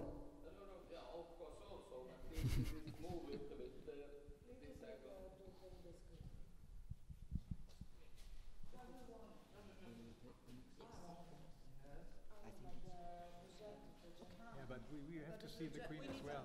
We have It's easier if you sit on the front and move the furniture. No, do not move the furniture. Igor, do not move the furniture. Please. Igor, do not move the furniture. Yeah, because please of the cameraman, it's very hard to see. Please move forward. You're welcome to sit Okay, we go on. So I'm moving on to point 3 of what we have been doing. And as Timo said in the beginning, point 3 is that we have made this reaction to the IA Act that is just about to be implemented or make a decision about within the EU. And there's also a link there. There you can read the statement that we have made. I can read this. IAA Europe endorses the European Parliament's proposal that when foundation models are utilized in generative AI systems, the provider must document and make publicly available a sufficiently detailed summary of the use of training data protected under the copyright law. That's just an extract from that. Can you take number 4? I'd like to add to this AI aspect that we have made at least 2 statements. First was quite extensive and quite critical, pointing out many risks and many failures in the current AI Act proposal. And then later on we made a more positive short comment because some of the recent developments in the AI Act work were positive. And this short extract is from this positive statement. So occasionally we are happy to praise the work of EU as well. We are not always just complaining. Okay. Yes, they listen to us and other organizations. Now we can move forward. Yes. We have intensified collaboration with Culture Action Europe. Culture Action Europe is really useful and important lobbying organization for the field of culture. And we have been in good terms with them for a long time, but we'd like to have more intensive collaboration relationship with them. And especially we'd like to see the visual arts gaining a more prominent role in their advocacy work. But here we, for example, want to share a very good survey or link to the survey produced by Culture Action Europe, this Culture for Health report. We recommend all national committees that you look into it and use it in your own advocacy work. It's one example of really good online material that can be effectively used both on domestic and on international level in advocacy work. Okay, next. Okay, so next is number 5, and because IAA Europe has reorganized and registered as an organization, we're now eligible to apply for other types of funding than surviving on the membership fees. So that is our plan, to be able to apply for more funding to do more advocacy work within the IAA Europe. And I don't know if you want to say more about how it's proceeding. Not yet. Okay. So then we go on to number 6 then. Yes, we are collaborating quite often with our German members, and online workshops are on the agenda, and IAA talks we have been doing several times together already, and we hope to continue both of these.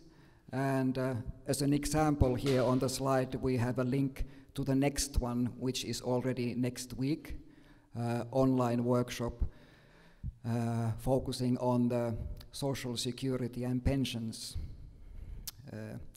in visual arts in Europe. And we hope many of you or many people from your organizations will attend this workshop.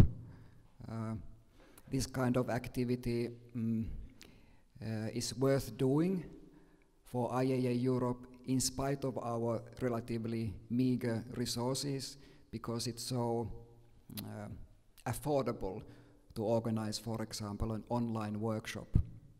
And we hope it really helps you and your members. Thank you.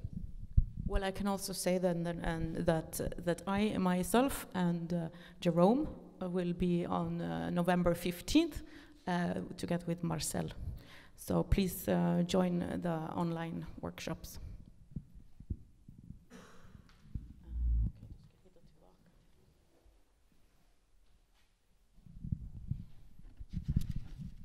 Yes, about the exhibition remuneration, I just repeat what I already said, that even though we haven't recently had a symposium or anything like that about exhibition remuneration, as you remember, we've had those before, and because of the work that we have already done, we are now able to continue this work on, let's say, more like grassroots level.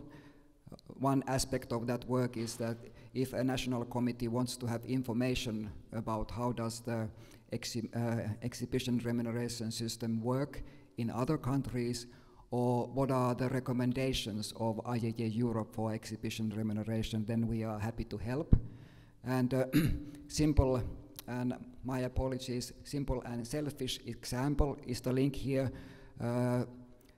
Last October, I wrote in English simple description of how does the exhibition remuneration function in Finland, and that has been shared by IAA Europe.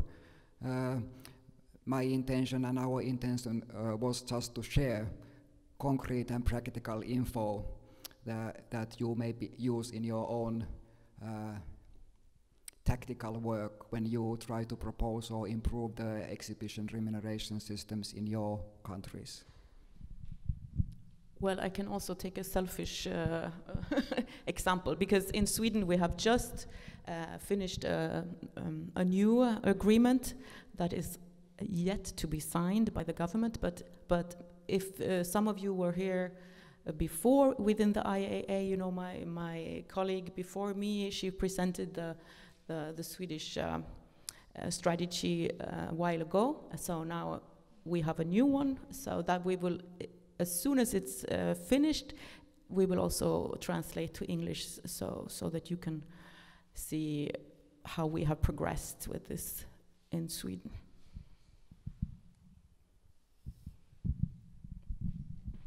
Yeah, so point number 8 is also, of course, about this, that we share information with between each other.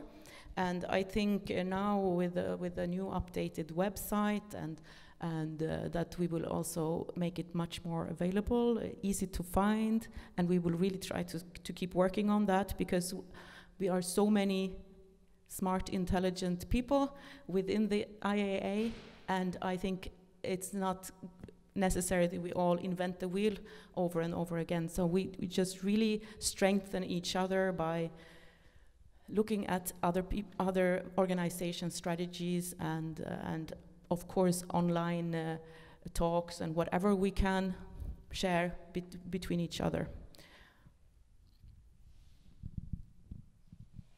Maybe I could add. So this idea of IAA Europe, and especially its website functioning as kind of an information hub for art professionals and decision makers, and even to some extent for general public, we think is good, and we try to improve in this in future. Of course, we have to be careful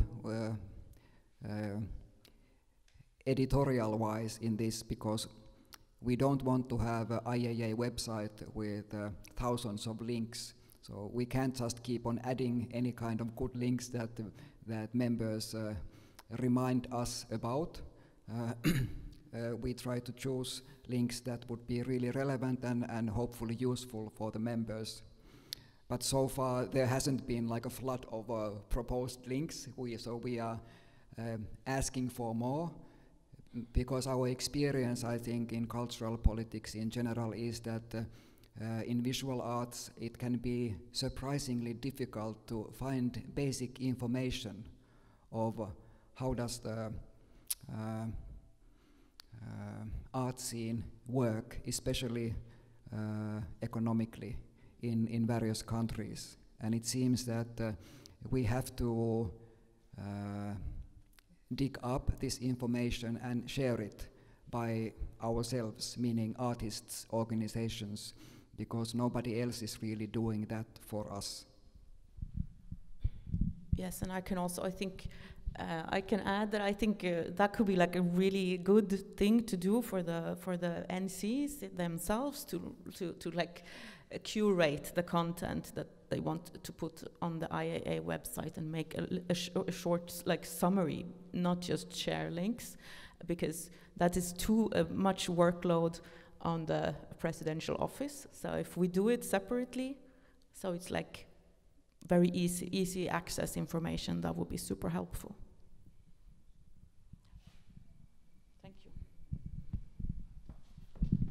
Oops. I would like to open the floor to comments or questions in the room, and digitally also.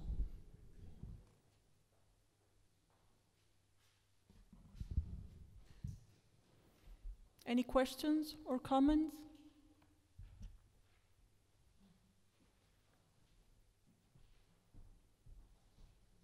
Thank you. Can I request something? Could we show the website?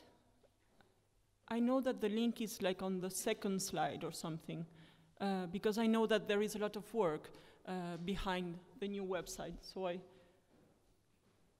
if I may. Yes, of course. I will just add that these slides that we just showed and slides that we will show in the afternoon, we will share these with you by email later on. So if you want to take a look at how did we actually represent, for example, the activities, and if you want to have access to the links, that will be easier when you get these slides afterwards. Thank you.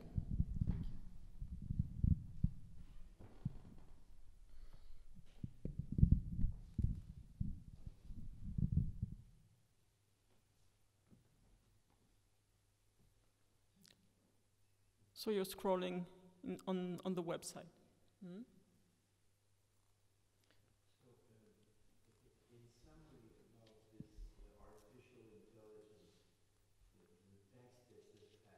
Mm.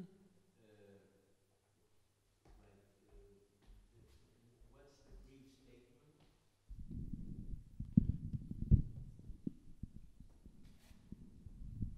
Can anybody answer? Yes, please.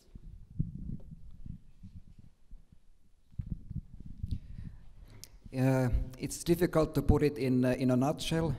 But we reacted to what's going on on EU level, and especially we reacted favorably to the Initiative Urheberrecht, the German organization who has been very actively lobbying for about the rights of the artists within the adoption of AI in various walks of life. And basically our statement as IAA Europe was that we fully support what the German umbrella organization had said in their statement to EU.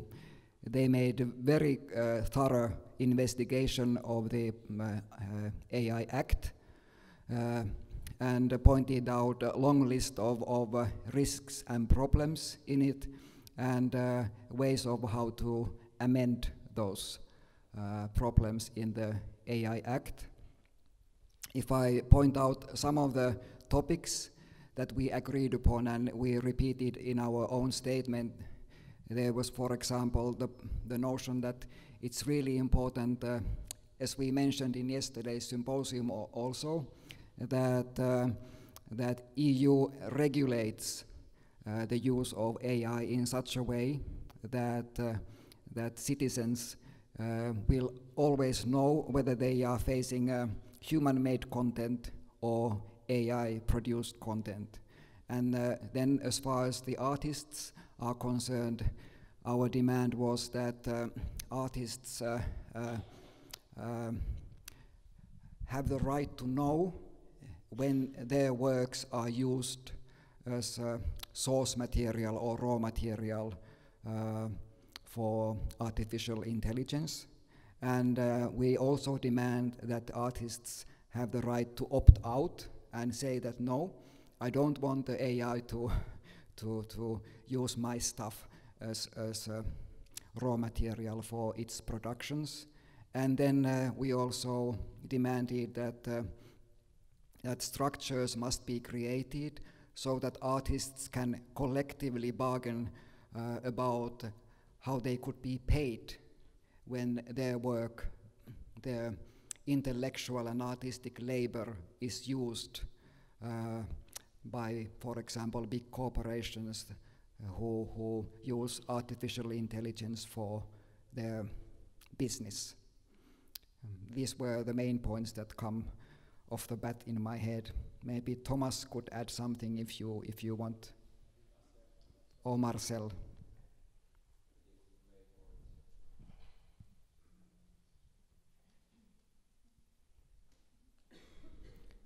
Okay, that's it.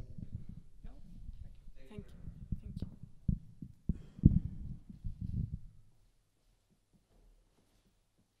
Any more questions, comments?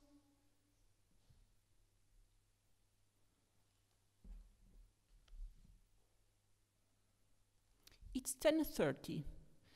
Can we have a 10-minute break? If we keep it in 10 minutes, can we agree that we keep it to 10? So we sit back here, 10:40. Can we agree on that?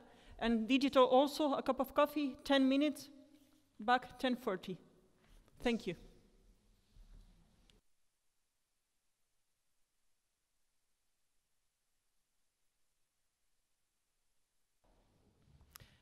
As a regional coordinator of Europe in IAA, IAP, and I have a short PowerPoint here. So you will function as a moderator while I make my short presentation. Okay.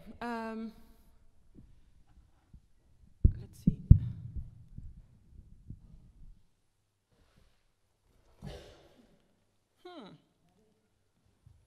This one, yes, I remember. But, the 19th General Assembly took place in February 2023, earlier this year, in Istanbul, Turkey. In this General Assembly, a new World Executive was elected.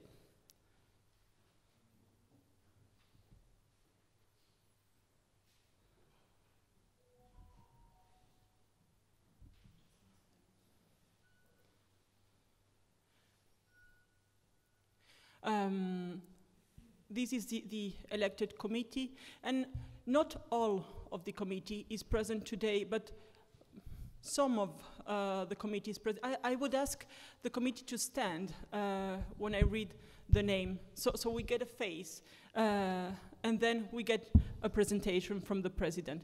But first, we just stand up. Okay, Kwang So Lee from Korea as a president were elected.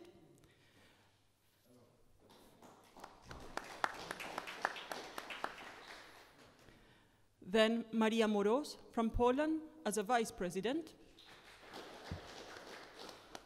Then Vahida Ramojičić from Serbia as a treasurer. Myself from Sweden as a coordinator of Europe. Keith Madrigal from USA as a coordinator of North America. Marta Iglesias Pisa from Costa Rica as a coordinator of Latin America and the Caribbean. Ryoji Ikeda from Japan as a coordinator of Asia and Pacific.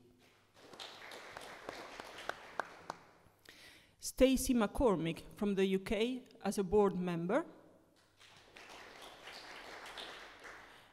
Marcel Noack from Germany as a board member.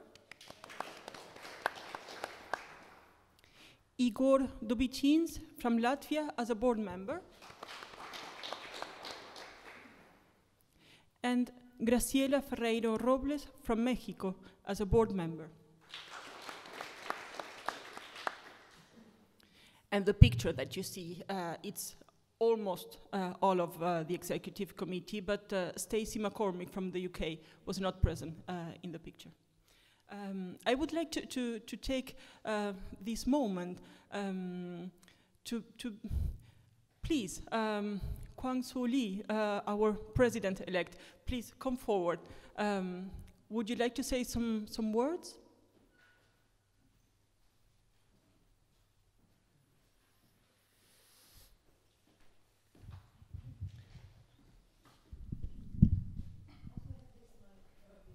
Would you, that one? Okay. Hello, everybody. Dear President of Europe, IAA Europe. I hope my speaking help my translator. Okay. 지난 2월 이스탄불에서 회장이 됐습니다. 그리고 8월 달에 유네스코 IA에 가서 행정 업무하고 사무실에 가서 여러 가지 업무에 대해서 정리를 끝냈습니다. So I became the president of the World IAA in February last year in Istanbul, and this year in August we already finished some business with IAA UNESCO. 그런 관계 때문에 이제까지 특별하게 IAA를 이제 세부적인 여러 가지 사항을 준비는 하고 있었지만 진행은 하지 못했습니다. Yeah, because of all of those things, we still haven't been able to do anything specific for the IAA, but there are a lot of things that we have been preparing. 그리고 준비했던 과정에 대해서 이미 제가 회장 되기 전부터 준비를 하고 있었던 여러 가지 비즈니스가 있는데 한국 IAA 한국에서 새롭게 만든 몇 가지를 말씀드리겠습니다. So even before I became the president of the World IAA community, I already had things planned about like what Korea is gonna do, and right now we're gonna present a few things that we've been preparing for the next year. 그 사업을 만든 이유와 그 사업을 왜 만들었는지에 대해서 간단하게 먼저 설명을 드리겠습니다. First of all, I will explain why and what we're making. 우리 IAA는 미술을 기반으로 한 그 세계적인 단체입니다. 우리 IAA와 비슷한 다른 단체, 세계적인 단체가 하나 있습니다. 그걸 IOC라고 합니다. So IOC is an organization that is similar to IAA, and that's the only organization that is similar to ours in the whole world. 올림픽 International Olympic Committee is very sorry.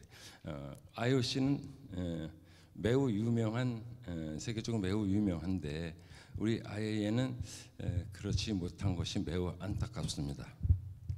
So the IOC is really famous worldwide, but unfortunately IAA is still not. 그래서 만든 것이 그 올림픽과 같은 미술 올림픽을 만들었습니다. 그러니까 IAA 코리아에서 그 그 미술 올림픽을 만들었습니다. So that's why in Korea we made an event similar to the Olympic Games, and it's called Art Olympics. 이 행사에는 세계 누구나 참석하고 싶은 참석해도 되는 국제 그 아트 페어 형식입니다. So this event is something that anyone, any artist from all around the world can participate in.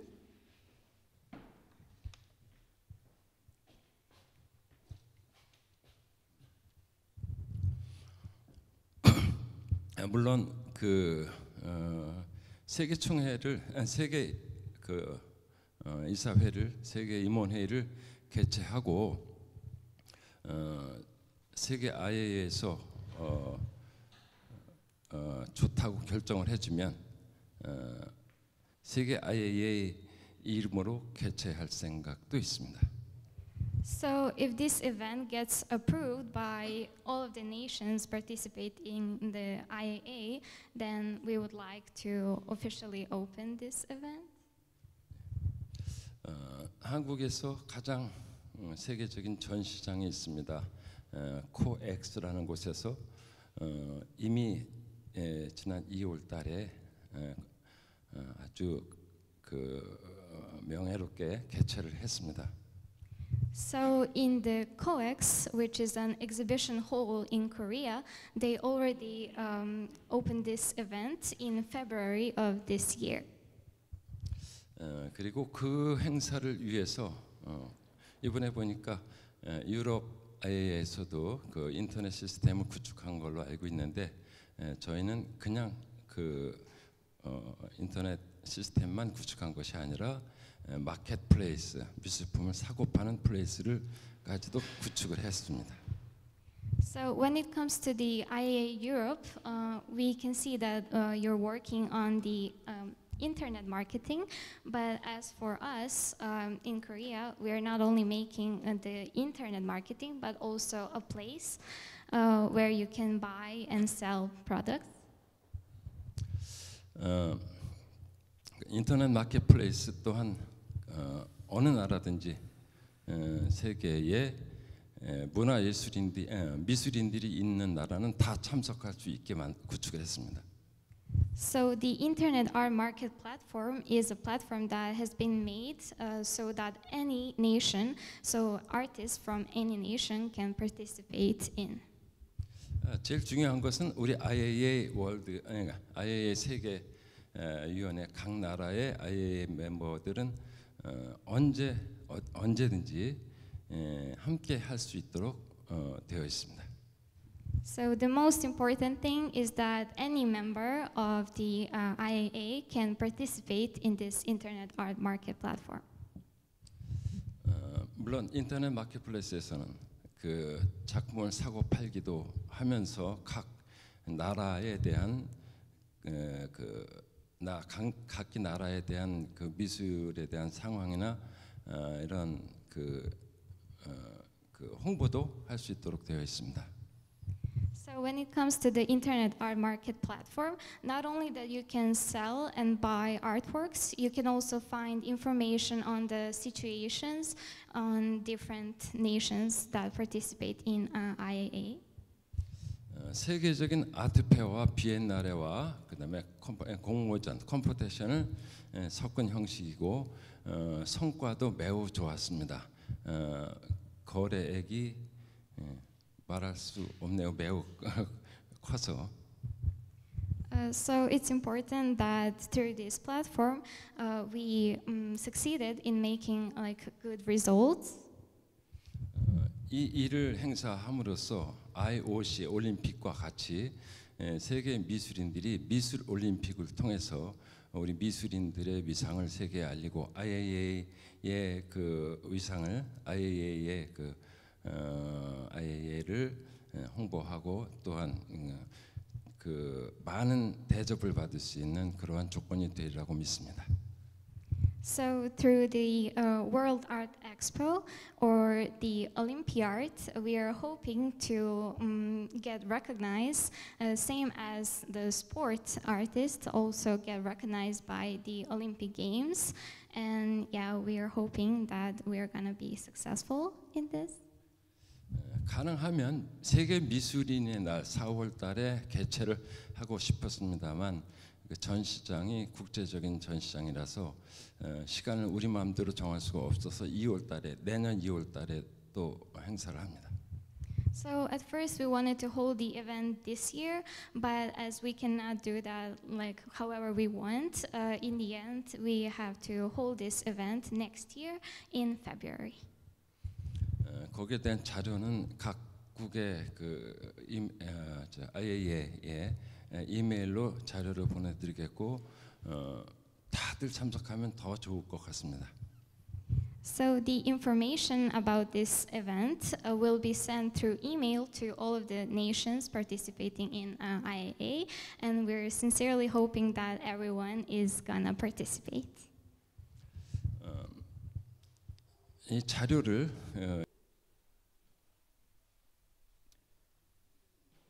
there are people coming.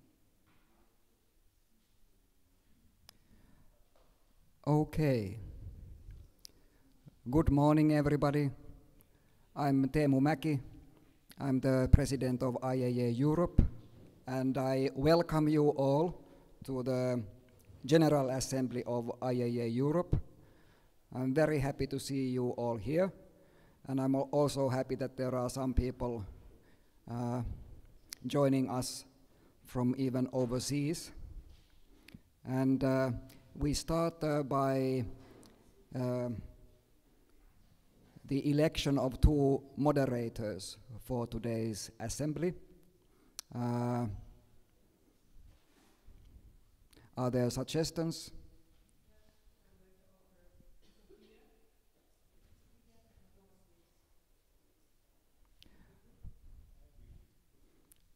Okay, we have two persons that have been nominated. Thomas Weiss and Sofia de la Fuente. Are there other proposals? If not, you have been selected. Welcome, and you can take over. Thank you.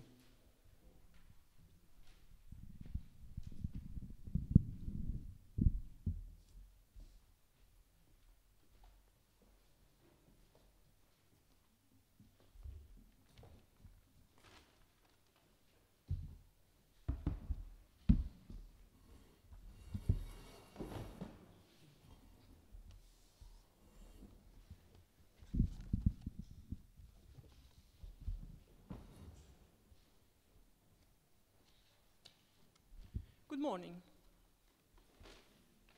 Good morning. Okay. Yeah, thank you so much for trusting us. And also from my side, from our side, warm welcome to you all, to all delegates, observers, participants here in Belgrade and online. And thanks to you all, to the executive committee, to the office of IAA Europe in Helsinki, and as well to our host from Serbia for the preparation and for the invitation. Yeah, looking forward to a very fruitful discussion and general assembly. Thank you.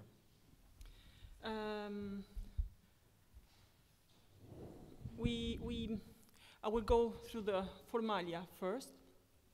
The emergency exit is right there, the same entrance that we took. Restrooms, it's downstairs over there.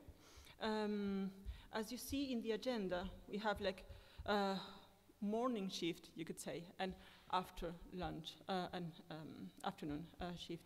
Can we say that I will moderate the morning with your assistance, and then we change the roles?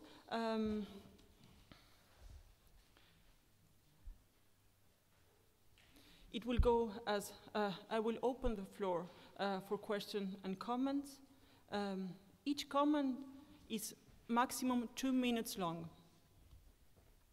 I will not tolerate interruptions. And I will acknowledge that this is the first time we have digital participation, and the same rules apply for digital participants. It means that 2 minute long maximum comments and no interruptions. I will ask you to please raise your hand, and we will keep the order of the speakers, both in the room, in real life, and digitally. Yes. If you want to, if anyone wants to speak, just raise your hand, and I will take note. Okay, first was Bedri, then was I don't know, Temu, and then it was so I can keep a proper order of the speakers. And trust us that we will follow the agenda. So if something is to be discussed in point 15, we will do it. So it's no need to rush things. Yes. There are several points where the people can address different points. So at least 3 times or 4 during the day. Yes. Is there numbers like saying? In the agenda, yes, yes. I know, like we can talk after 6, after 8, after 3, so that we can know. Yes, I will open the floor. Okay. The next point in the agenda is the election of a secretary and assistant secretary. We would like to propose Vahida Ramucik, some secretary, and as assistant secretary, Anuka Vasoyorinki. Is it accepted? Thank you. And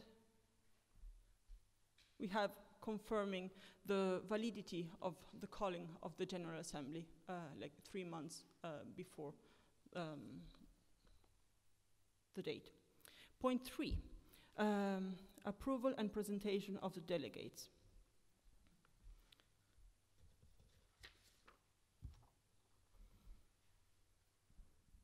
I will read your name, and it will be nice if you can stand so we can see each other. Even the digital participations, if you can raise your hand.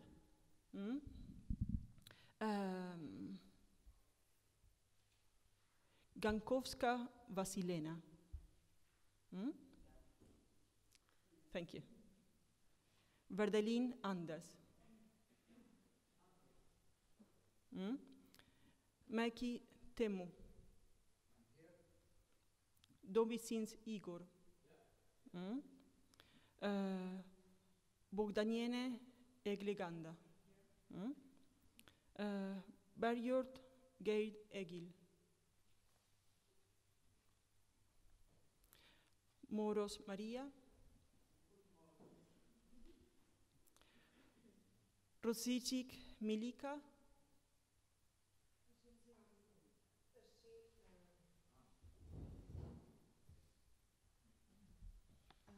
It's a delegate of the, she's on Zoom. Yeah. Okay, digital, okay, thank you. Okay, we continue. Kosarova Andrea. Edström Sara. Baikam Bedri. Jerome Ins Mitchell. And in my list online, Salardi Deborah. Hello. Britsky April.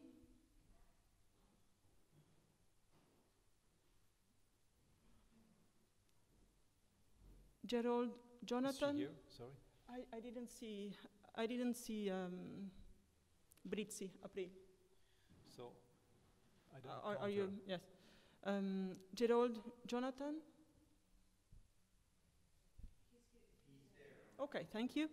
Angelini Stefania. No. Costa Catina? Yes? Yes? Chaldisis Nasos?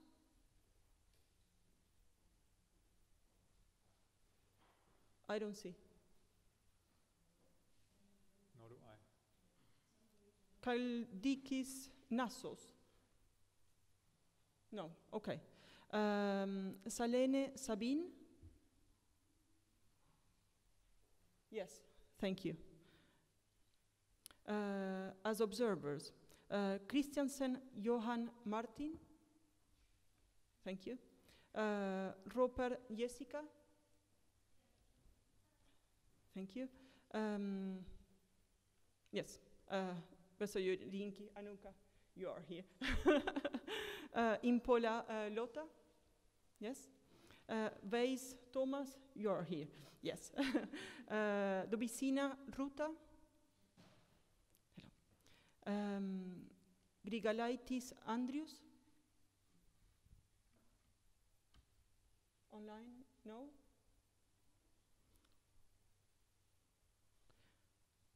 Gutaute Solveiga? Garsol Girit? Hey. Dordjevic Milan? Okay.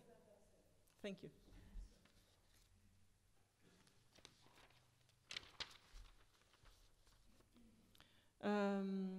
Klauds Karik Maria? Treister Noah? Not here, okay. Gromiko Yelena? Ramoik Vahida? You are here also, yes. Vojislav Klakar? No. Tomesova Teresa? No. Baikam Sibel?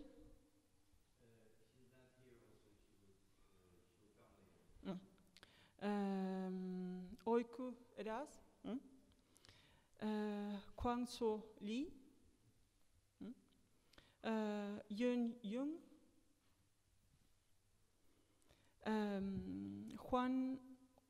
Kwan Yong Sai? McNamara Yeni? Myself, yes, Sofia de la Fuente. Online observers, I have Gomez Pedro. Yes, thank you. Mendes Paulo. I don't see. Mendes Paulo. No. Mendes Silva Susana. No. Ronca Roberto. Yes, thank you. Koritsoglu Marta? No. And Tordal Hilde? Yes, I see. Thank you. When I counted correctly, we have, of course, all participants have the right to speak. Now we have 16 delegates with the right to vote. Is this correct? We address that further on, yes. Yes? Oh. Okay, okay. Oh. Okay. Can you write?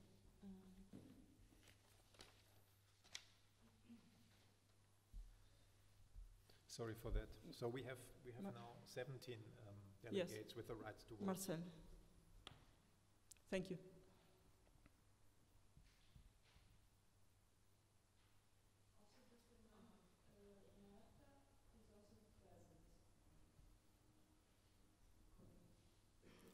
And surname, Marta?